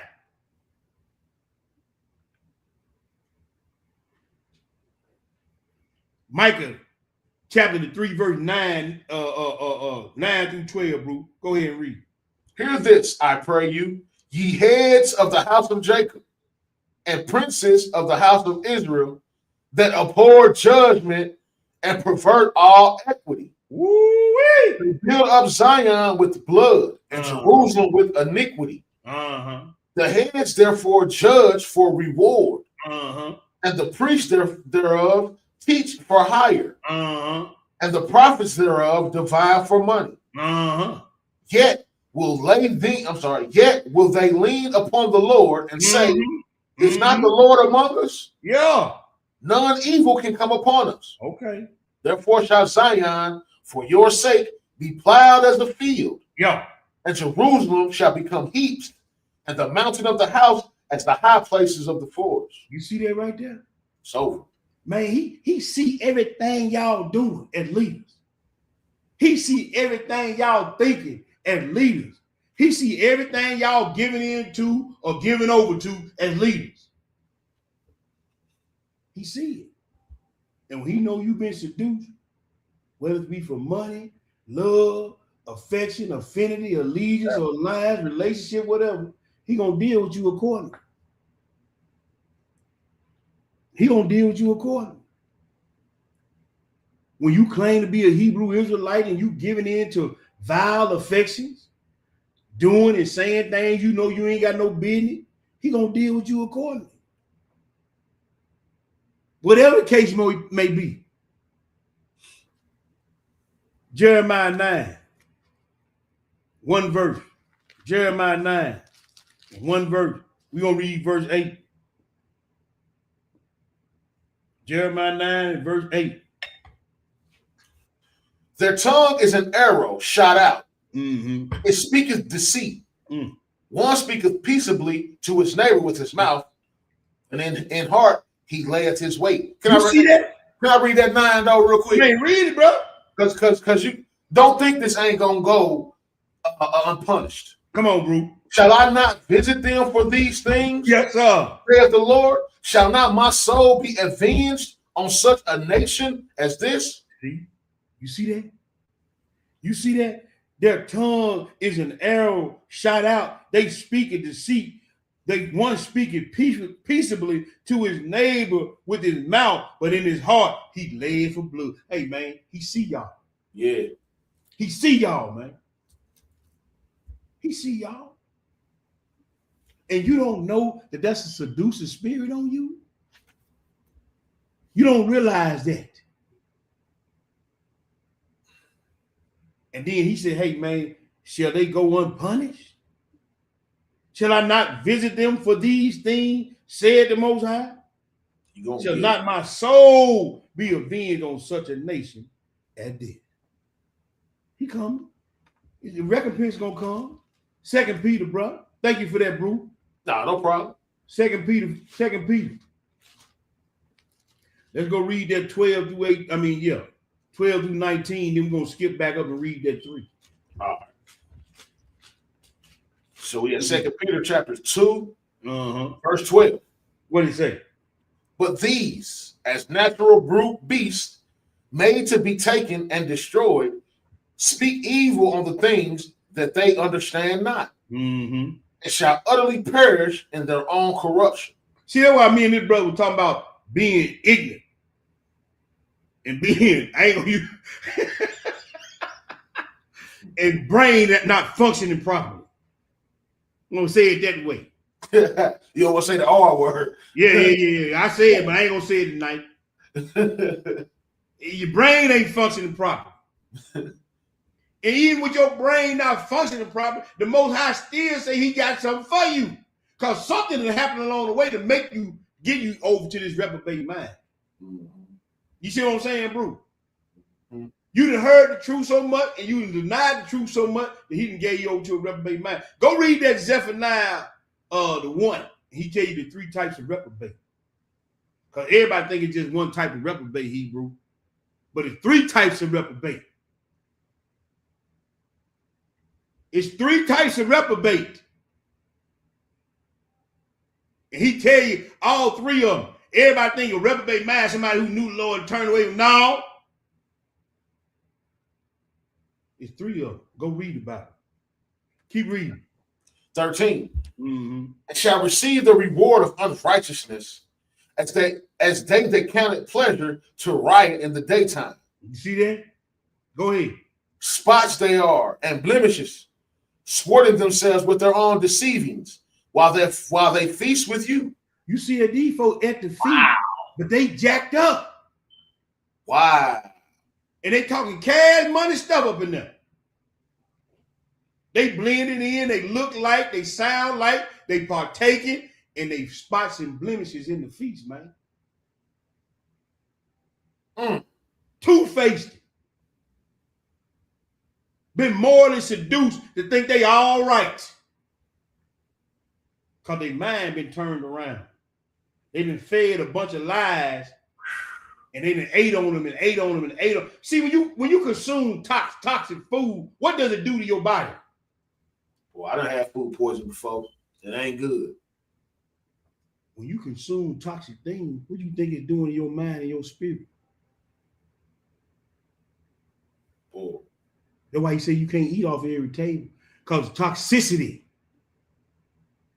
When you consume toxic things, toxic spirits, toxic speech, toxic looking at, see, I started to operate at a lower vibrational frequency when you look and partake in certain things, man. Now you operating on a level in the frequency of Satan or demonic spirit. I promise. When you consume this garbage, the toxicity starts to take place.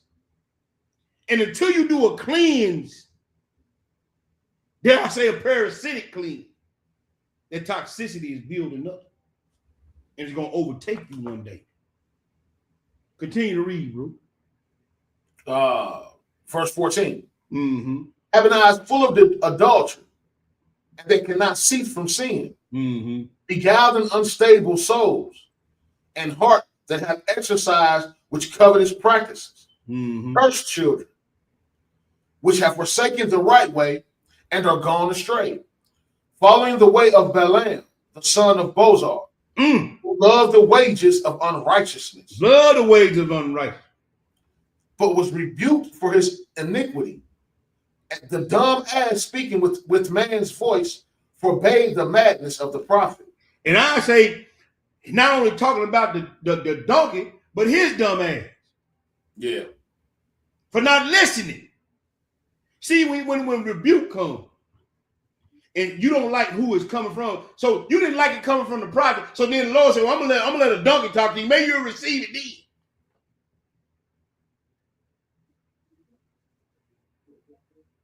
But like I told you before, I don't care how you package it up.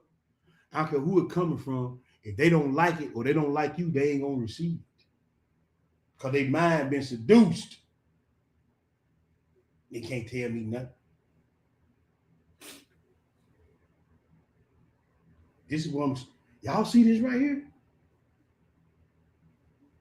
I'm hoping y'all get something. I pray that you get something. Keep reading, Hebrew. Verse 17. Mm-hmm. These are wells without water, clouds that are carried with a tempest, to whom the mist of darkness is reserved forever. What good is a well without water, bro? Nothing. What good is a well without water? It's good for nothing. It's a deep hole. You look like you're supposed to have some water in you. You look like you're gonna give me some refreshing. You talk the part, you look the part, you got the staff and the fringe and mane, you know a few Hebrew words, brother. Like I say, the sisters got the fringes on, got the skirt all the way down to the ankle and the toes, man. Head wrapped up so pretty with the wrapper. You look like a wellspring of water. But when I get there, ain't nothing in you. When I peel back the layers or when some adversity comes, I see what's in you. Nothing but mud and muck and mire. I see what's in you. Because like I told y'all before so many times, when adversity comes, it's not only going to show you who you are and where you at, it's going to show you who you got around you. Yep. You look like a wellspring of water. You look the part, but I can't get nothing. I can't get no refreshing from you. can't get the water, the washing by the water of the word from you.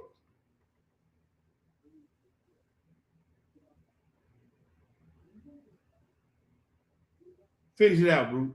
18. Mm-hmm. When they speak great swelling words of vanity, they allure through the lust of the flesh, through much wantonness. Mm-hmm. Those that were clean escape from them who live in error. Man, you would escape from the world. Now you going back to the things and the ways of the world. It just packed it up in Hebrew Israelite Christian sanity. Basically. They just repackaged it and fed you some more garbage.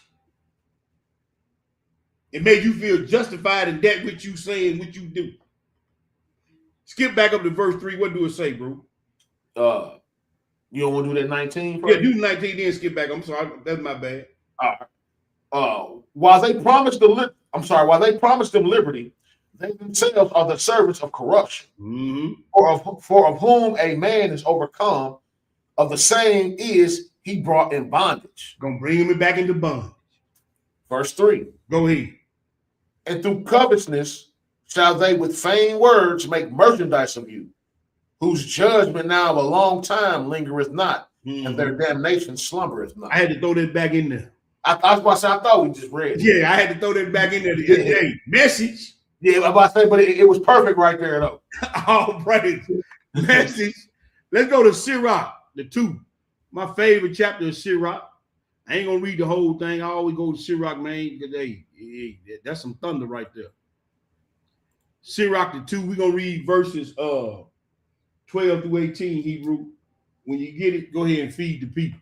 All right, so look, hey, I'm gonna read off the screen, so you probably got to scroll up for me because I can't scroll up. Okay, we're going 12 through 18. Let me get this at the top. So there you go. You just whenever you're ready, go ahead, bro. Okay. Woe be the fearful hearts and faint hands, and the sinner that goeth 2 ways. See, you can't go both ways. Either you're gonna stand in the midst of the fiery furnace and take it, or you gonna go the other way. Man, it's too hot in here. I got to go.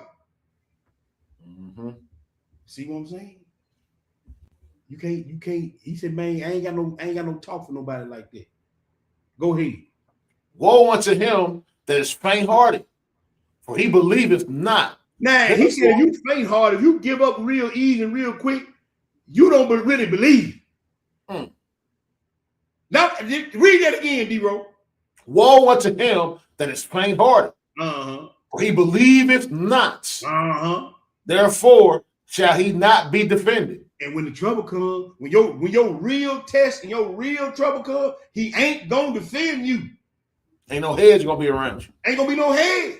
He said, I'm gonna tear down the hedge and let all the beasts in the field come to the fire. And that can come in many forms. Many forms. Keep on reading. 14. Woe unto you that have lost patience. And what will ye do when the Lord shall visit you? That's right. They that fear the Lord will not disobey his word. Will not disobey his word. They that love him will keep his ways. Yes, sir. They that fear the Lord will seek that which is well, pleasing unto him. And they that love him shall be filled with the law. Yes, sir. They that fear the Lord will prepare their hearts and humble their souls. Prepare their heart for what? If they got the one that loves the Lord, why you got to prepare your heart? Because he said, man that's born of a woman days is few and full of trouble. He said, I done mix in a few good days with a whole lot of bad. He said, in this life, you're going to have some trouble, some disputes, some disagreements, some trials, some tribulations. You better prepare your heart if you fear the Lord. Or you can trust in that which you think you have. You can trust in that which you think you know, and we're going to see where you end up at. Go ahead. Saying, we fall into the hands of the Lord, not into the hands of men. For as his majesty is, so is his mercy. So is his mercy. That's right. I'm going to fall into the hands of the Most High. Let's go back to the PowerPoint. Let me get it back in the room. Now we're going to 2 Timothy. No, we're going to Matthew 21. Matthew 21, bro.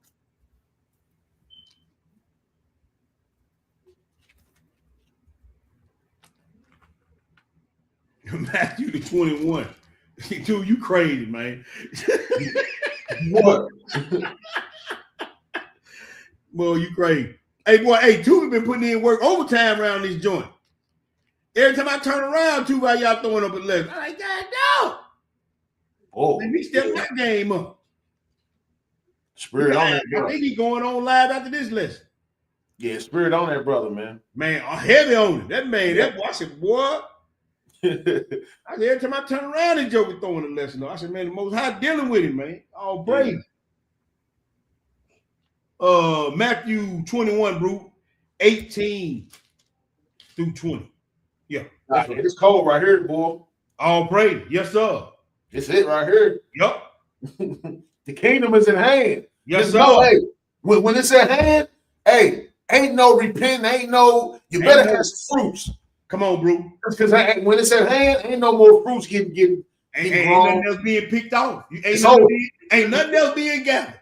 No. If you look like this, if you look two-faced like that well didn't have no water, now we want to read about this fig tree that ain't got no fruit. Yep. Go ahead, bro. Now in the morning, as he returned to the city, he hungered. Mm-hmm. When he saw a fig tree in the way, he came to it and found nothing thereon, but leaves only, and said unto it, let no fruit grow on thee henceforth forever. And presently the fig tree withered away. Yes, and when the disciples, is that it? No, read that 20. Okay, and when the disciples saw it, they marveled, saying, how soon is the fig tree withered away? He said, man, guess what? How soon did that brother and sister fade to black? I just talked to him yesterday. I just talked to him last week. Now they gone.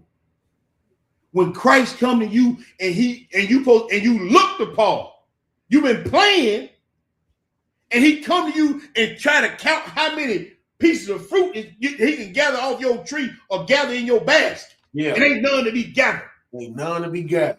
Man, that's crazy. About so and so. Now what going on? Man, they passed away, man. Man, I just talked to that brother. I just talked to that sister. When he come to you and you look like you've been playing this whole time. Just like the Pharisees, boy, I'm telling you, man. You've been playing this whole time. You've been acting like. You've been seeming like.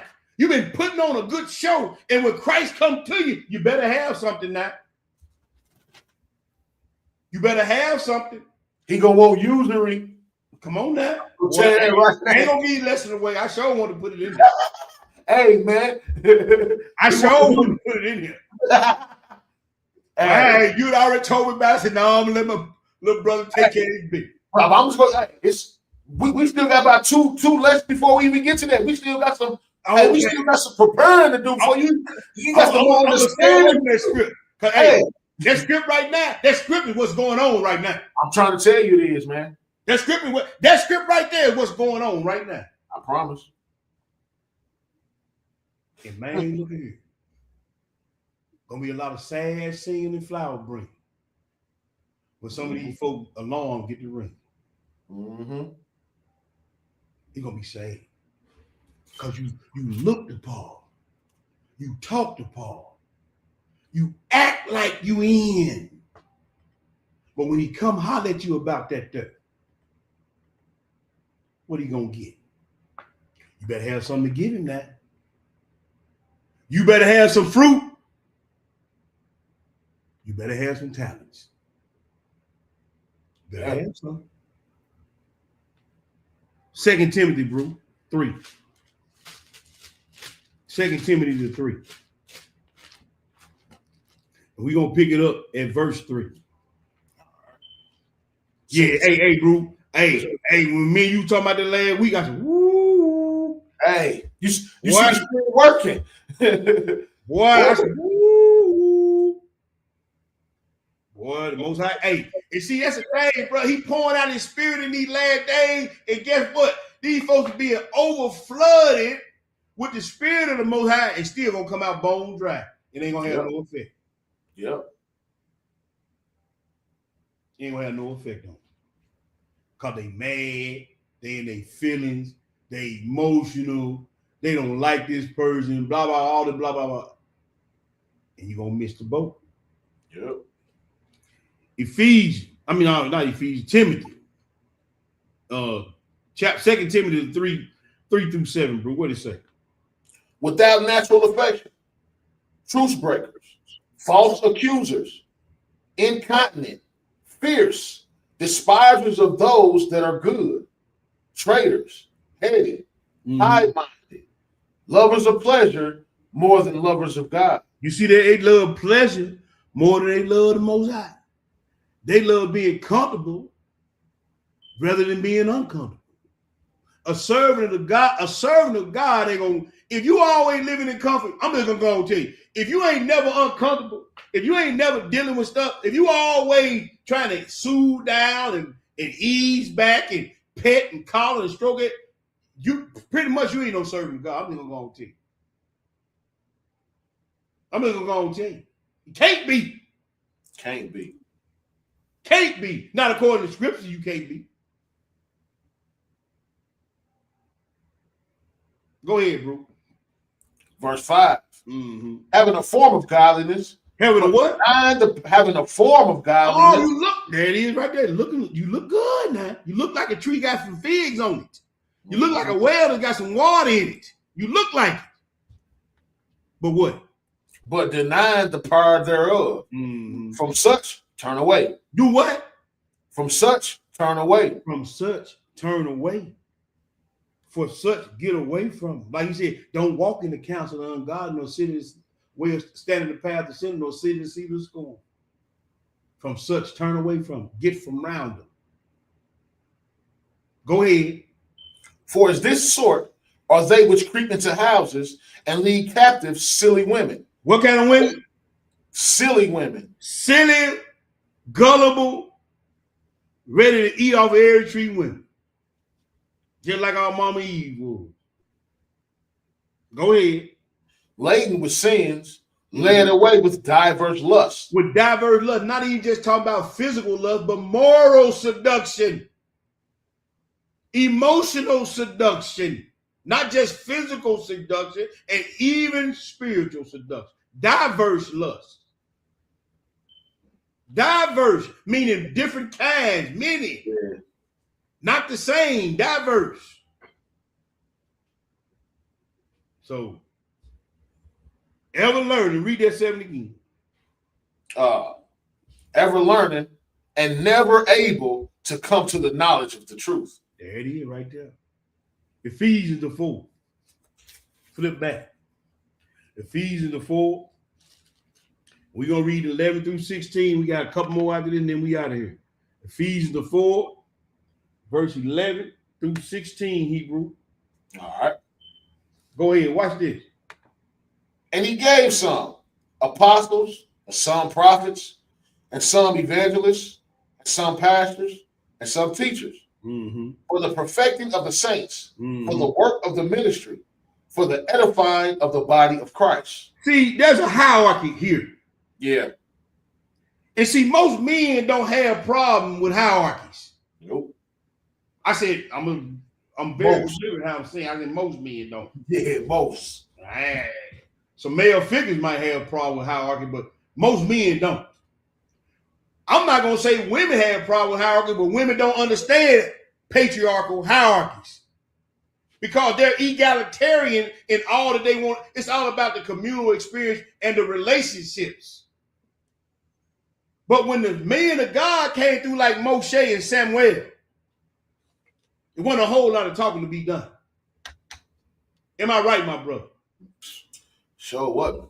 So you got these apostles. Then you got prophets. Then you got evangelists. Then you got pastors and teachers. There is a hierarchy. Men understand hierarchies. Most men do. And they don't have a problem with hierarchies. And this hierarchy was set in place by the Most High. Different varying gifts for different varying reasons. And if things can't be taken care of on one level, it needs to be escalated to the next. Do you get my meaning, my brother? Yeah, I'm about to say that's how That's how corporate jobs or any type of job work or military work. Come on, bro. It's chains of commands. Right. And you're not supposed to jump those commands. And if anything is askew, and it don't never get resolved, the one at the highest part, where whoever that's in that highest seat, he got to take care of the business, no matter who it falls on. Because it's gonna fall on him. If it don't, it's gonna fall on the one at the top. See, now, hey, there it is right there. Continue to read, my brother. Oh man, bro, Verse 13. Oh, thanks. Till we come in the unity of faith and of the knowledge of the Son of God, unto a perfect man, unto the measure of the stature of the fullness of Christ. That we henceforth be no more children, tossed to and fro, and carried about with every wind of doctrine, by the sleight of men. See, a magician, he's slick with, he got sleight of hand. Yeah. The magician, he's tricky, he fall, that what they call that 3-card money, they flopping. See, you can't be tossed to and fro with every wind. You can't be morally seduced with every wind of doctrine by the sleight of men. Because when you toss to and fro, then you unstable as water. By the sleight, the deception, the seduction of men. You see that? Yes, sir. Go ahead, bro. And cunning craftiness, whereby they lie in wait to deceive. They lie in wait to deceive. Go ahead and read. But speaking the truth in love may grow up into him in all things, which is the head, even Christ. Even Christ is the head, but go ahead and read, bro. From whom the whole body fitly joined together and compacted by that which every joint supplieth, according to the effectual working in the measure of every part, maketh increase of the body unto the edifying of itself in love. In love. You understand what I'm saying? And that's why, look, man, when the correction and admonishment come, man, just use it to get better. Yeah. Just use it to get better. Not bitter. Yeah.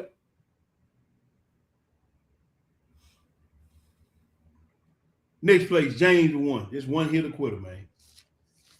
James the 1. We're going to read verse 8, bro. All right. James the 1. And we're going to read verse 8. What do it say? A double-minded man is unstable in all his ways. You hear that? A double-minded man is in. Read that 7. Uh-oh. Read that 7. Then read that 8 again. All right, my fault. Let me go back. No, I just added that in there. I just looked down at the scene. Go ahead and read. For let not the man think he shall receive anything of the Lord. A double-minded man is unstable in all his ways. See, and when you unstable, man, bro, you toss to and fro. When you two-faced and double-minded and backbiting and talking out of both sides of your mouth. You know what, bro? I'm sorry. But I'm thinking, let's read the 6. Let's read the 6 then. All praise. But let him ask in faith, nothing wavering. For he that wavereth is like a wave of the sea, driving with the wind and tossed. For let not the man think he should receive anything of the Lord. A double-minded man is unstable in all his ways. See that right there? Still talking about that water being tossed to and fro. Still talking about that water being driven by every wind of doctrine.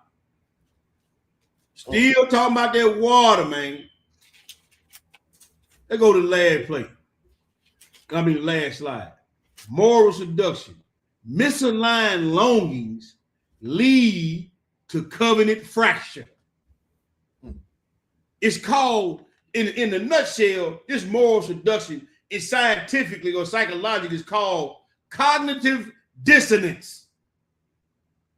Is the psychological discomfort experience when holding 2 or more conflicting beliefs, values, or attitudes, or when your beliefs contradict your actions. Changing one's beliefs or behaviors to appease them from being wrong at that moment. Man, I hate that. Justifying or rationalizing their mindset. Avoiding or denying that they may avoid or deny information that contradicts their actions or thoughts. Cognitive dissonance stunts or completely deteriorates your growth. You see the man on there, everything around him is dying, but he got a little vine still trying to sprout out. He in disarray. He knows what's right on the inside, but everything out on the outside around him is dying. This is cognitive dissonance. He's just, look at his eyes looking down to the ground. He's sitting there with his hands folded like he don't know what to do. He got a little truth in it. He got a little vine sprouting, but everything around him is fractured. Yeah, he know what to do, but he indulging in nothing but death all around. You see what I'm saying, bro? And the sun finna go down on him. And the sun finna go down on him. 1 Kings 18. Oh, that's they say a picture say 1,000 words, boy. Yes, sir. You see, that's what I'm saying, bro.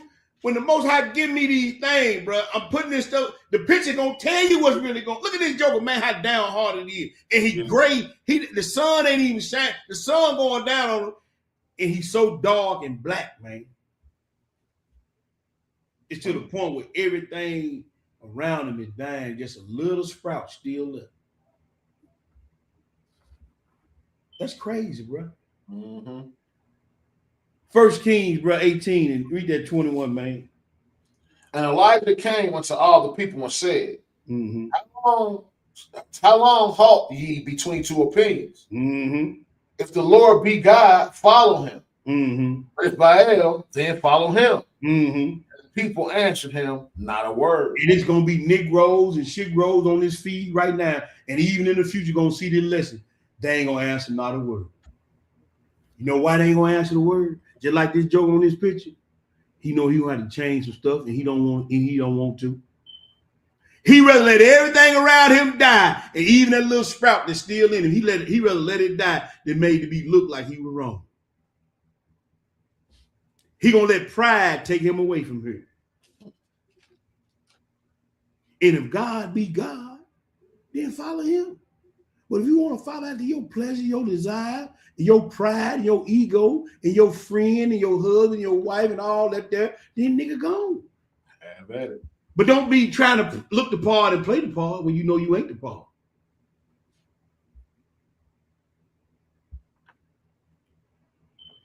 First Corinthians 10. 1 Corinthians 10. We're going to read that 21 through 22, Hebrew. All right. 1 Corinthians 10, 21 through 22. And when you get it, go ahead and feed the people. You cannot drink the cup of the Lord and the cup of devils. Do not be partakers of the Lord's table and of the table of devils. Do we provoke the Lord to jealousy? Are we stronger than he? And how you gonna be in? See, I got a problem with folks being in all these different organizations, man, and still calling themselves Hebrew Israelites. It's retarded. Oh, sorry. No, I'm gonna see it. I got a problem with folks being in Masons and all these lodges and all these sororities, fraternities, and still say they're Hebrew Israelites. That's retarded. Your brain is not functioning properly. It's not. It can't be. Can't be. Especially when you know all that the Greeks that took us through. And I'm about to say, taking us through. I'm about to say, bro, don't you in the fraternities, don't you got pledge your allegiance? Yes. And I'm thinking only my allegiance is pledged to the Messiah. I don't even pledge my allegiance to the United States. No. I'm not in allegiance with them. No. Only somebody I'm allegiance with is the Godhead. Come on, bro. That's it. That's my fraternity. That's why I said, like, even in the Sunday church, man, these jokes, all these so-called pastors and all these doggone Masonic lodges and stuff. That's crazy. Bro, y'all retarded. That's crazy, man. You cannot be a true believer, a true server of the God of this Bible and be accorded or associated with any other organization. It's impossible. It's impossible. That's Balaam worship. And if God be God, serve him. If Baal be God, serve Baal. You can't have it just ain't no other way. I can't put it. No, you can't serve two masters. Nah, man.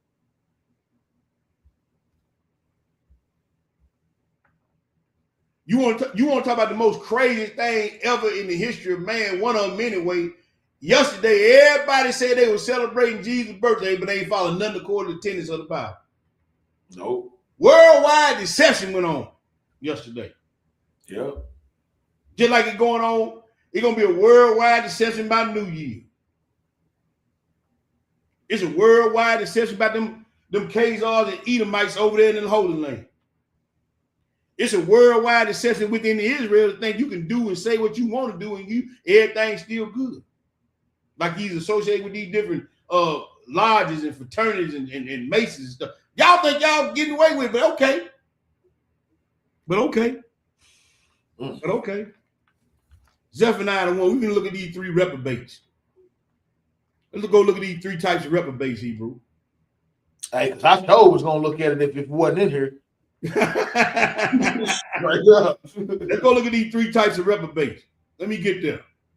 Zephaniah 1. Zephaniah 1. Let me get there.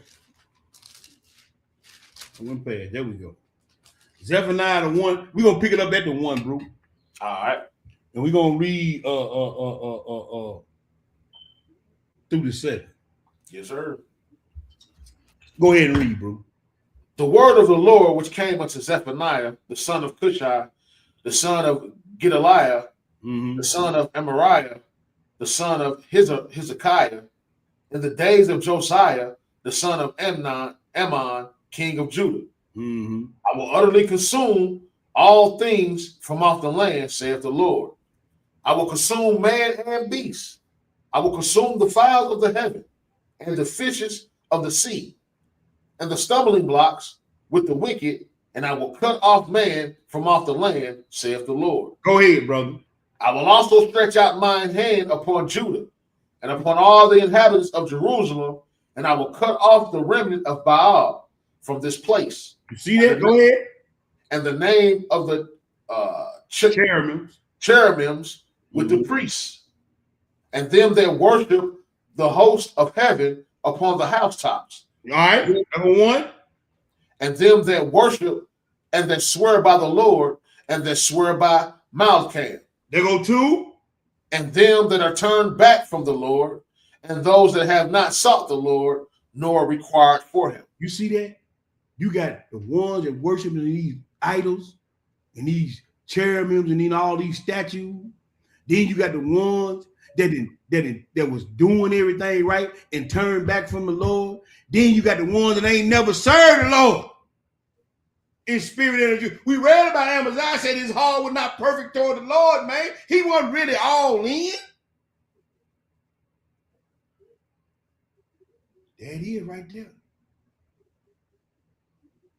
Either you totally worshiping demons and devils, either you started out in this thing and turned back, either you one of them jokers just ain't never really cared to really be all in. You just want to be on the fringe, on the outside, looking in and be, you got some of them jokers just want to be on the team. They don't want to get off the bench. They just glad to be on the team. Oh, Hebrew Israelite. I know who I am, but you ain't acting and living like it. I'm a Hebrew Israelite leader and teacher, but you ain't acting like it. You just on the team. You ain't all in. 3 types of reprobate minds. So you can be reprobate, because the reason why you can be reprobate and not ever know or follow the Lord, because he said he done put into every man to know it's something greater than him. Yep. He can't judge you in the judgment if you don't know right from wrong. So you still a vessel fitted for destruction. Not my word. We just read. Did you finish it out, bro? Verse 7. Hold thy peace at the presence of the Lord God. Don't even start whining and crying when I come. Don't even start asking, oh Lord, don't start all that. Because I gave you plenty of space to repent, and you repented not. Hold your peace when I come. I want to hear it. Go ahead. For the day of the Lord is at hand. Mm-hmm. For the Lord hath prepared a sacrifice. He hath bid his guests. And he already got the guest list. Everybody going to be part of that sacrifice. The list has already been written out. Mm-hmm. The list is already prepared. I need you to get him, her, her, get her, get him. All of the guest list is already, he already bid his guest. And the scripture say the ones that's bidded rejected. Come on, man. The one that was bidded to come to the feast, the marriage feast. Mm-hmm. I got to go get my horse. Well, now you're going to be part of the feast now, then. Yeah. You're going to be part of the sacrifice. Come on. Romans the 6th, bro. We got one more after this. Come up with all the excuses you want to come up with. Just he gonna tell you, be quiet. Jump on that fire. Romans 6, read 15 through 23, bro. Yes, sir. What then? Shall we sin because we are not under the law, but under grace? God forbid. Mm-hmm. Know ye not that to whom you yield yourself servants to obey, his servants ye are to whom ye obey, Mm-hmm. whether of sin unto death or of obedience unto righteousness. That's right. But God be thanked that ye were the servants of sin, that ye have obeyed from the heart that form of doctrine which was delivered you. He said, obeyed from the heart. Truly did it out of obedience to God. Not to look a certain way or be perceived in a certain light. Go ahead, brother. Being then made free from sin, ye become the servants of righteousness. Mm-hmm. Speak after the manner of men because of the infirmity of your flesh. Mm-hmm. For as ye have yielded your members servants to uncleanliness and to iniquity unto iniquity, even so now yield your members servants to righteousness unto holiness. That's right. For when ye were the servants of sin, ye were free from righteousness. What fruit had ye then in those things whereof ye are now ashamed? For the end of those things is death. Is death. But now being made free from sin and become servants to God, ye have your fruit unto holiness, and the end everlasting life. What 23 say? For the wages of sin is death, but the gift of God is eternal life through Jesus Christ our Lord. Yes, sir. Let's go to the last place. Let's go to the Testament of Abraham.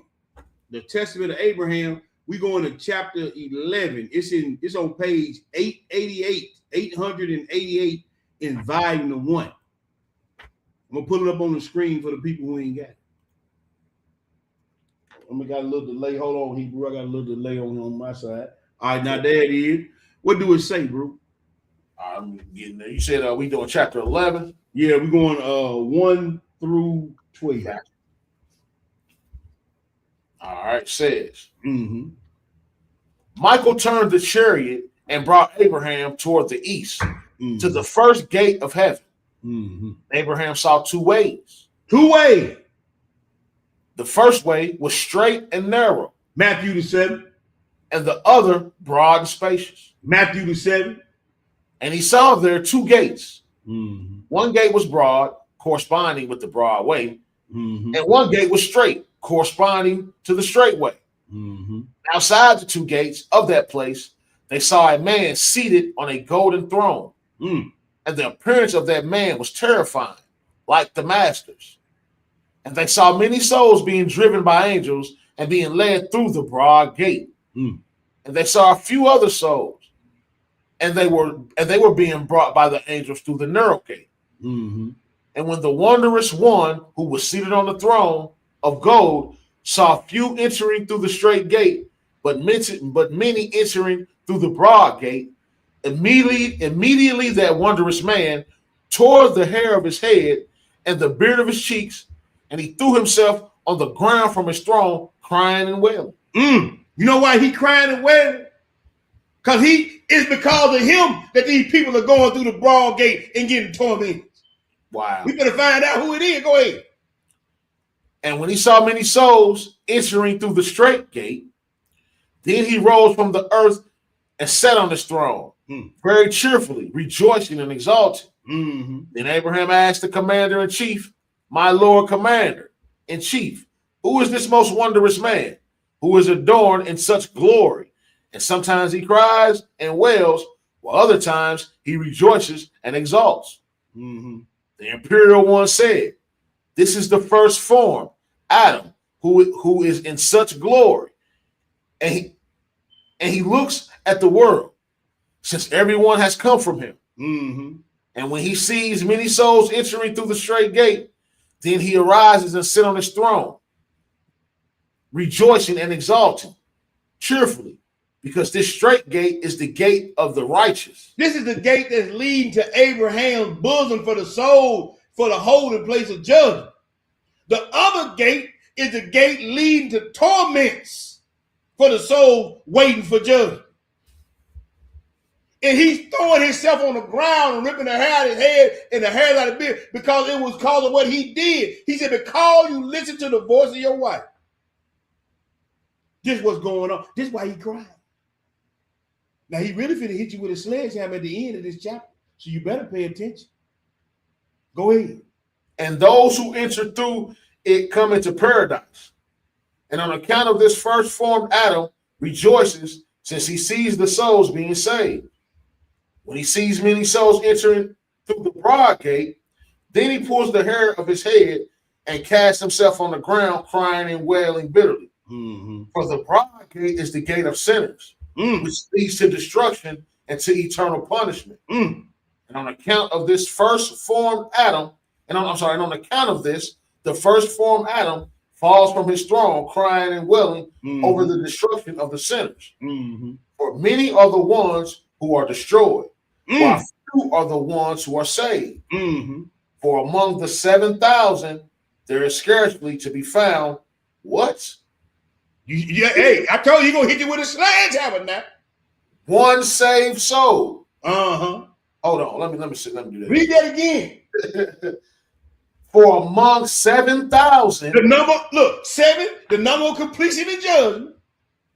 There is scarcely to be found one saved soul. So for every 7,000 people that's been born on the face of this planet, 1 out of 7,000 is gonna get in the gate. And you got time to be playing and work in your feelings. You got time to be playing and trying to appease people.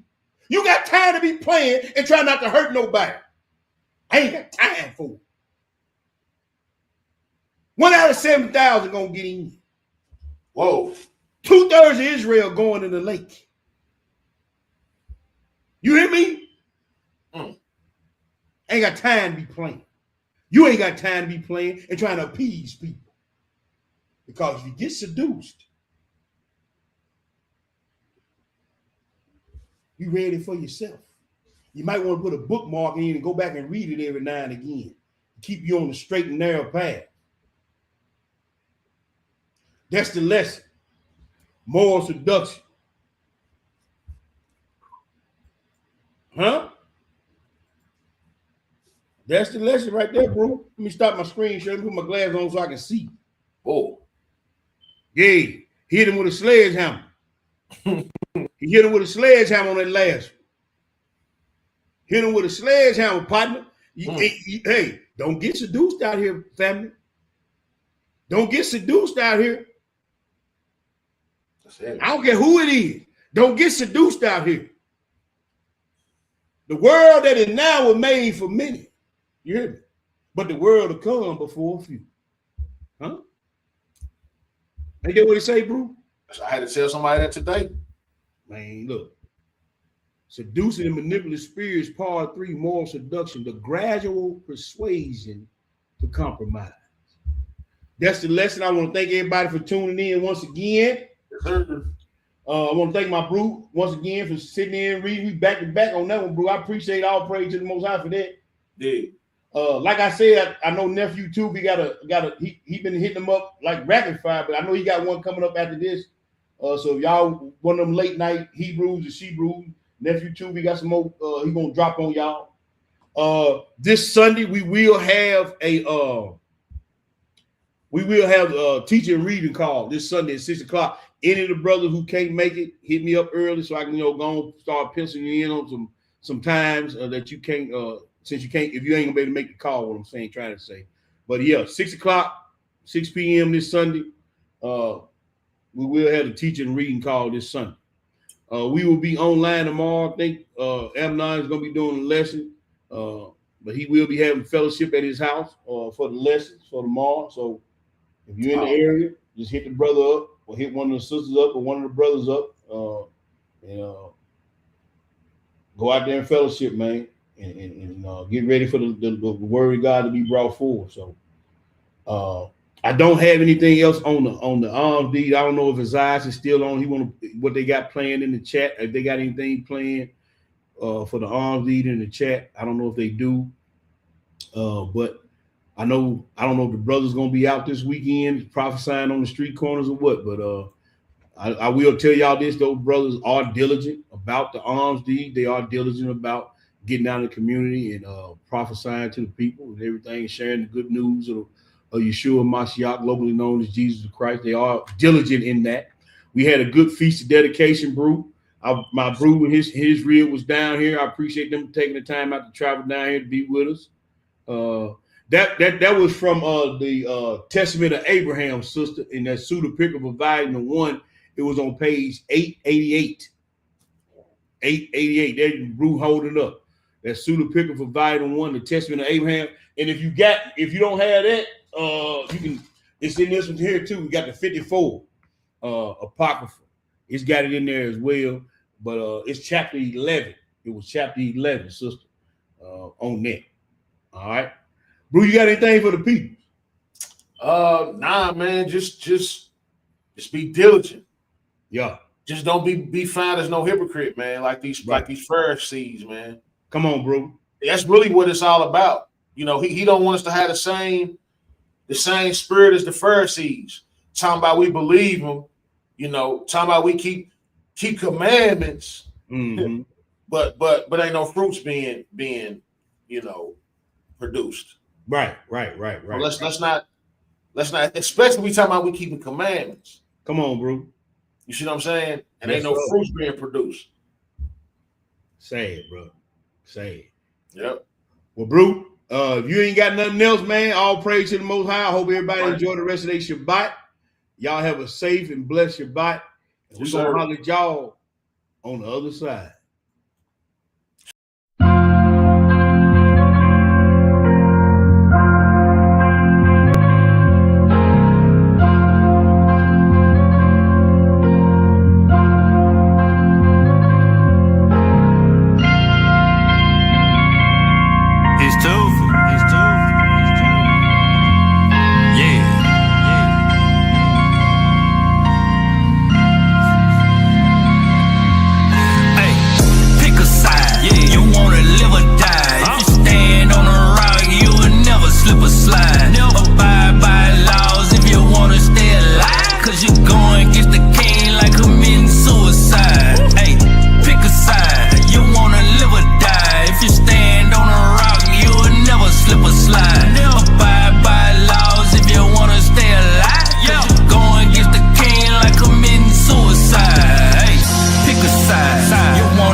Abide by laws if you wanna stay alive.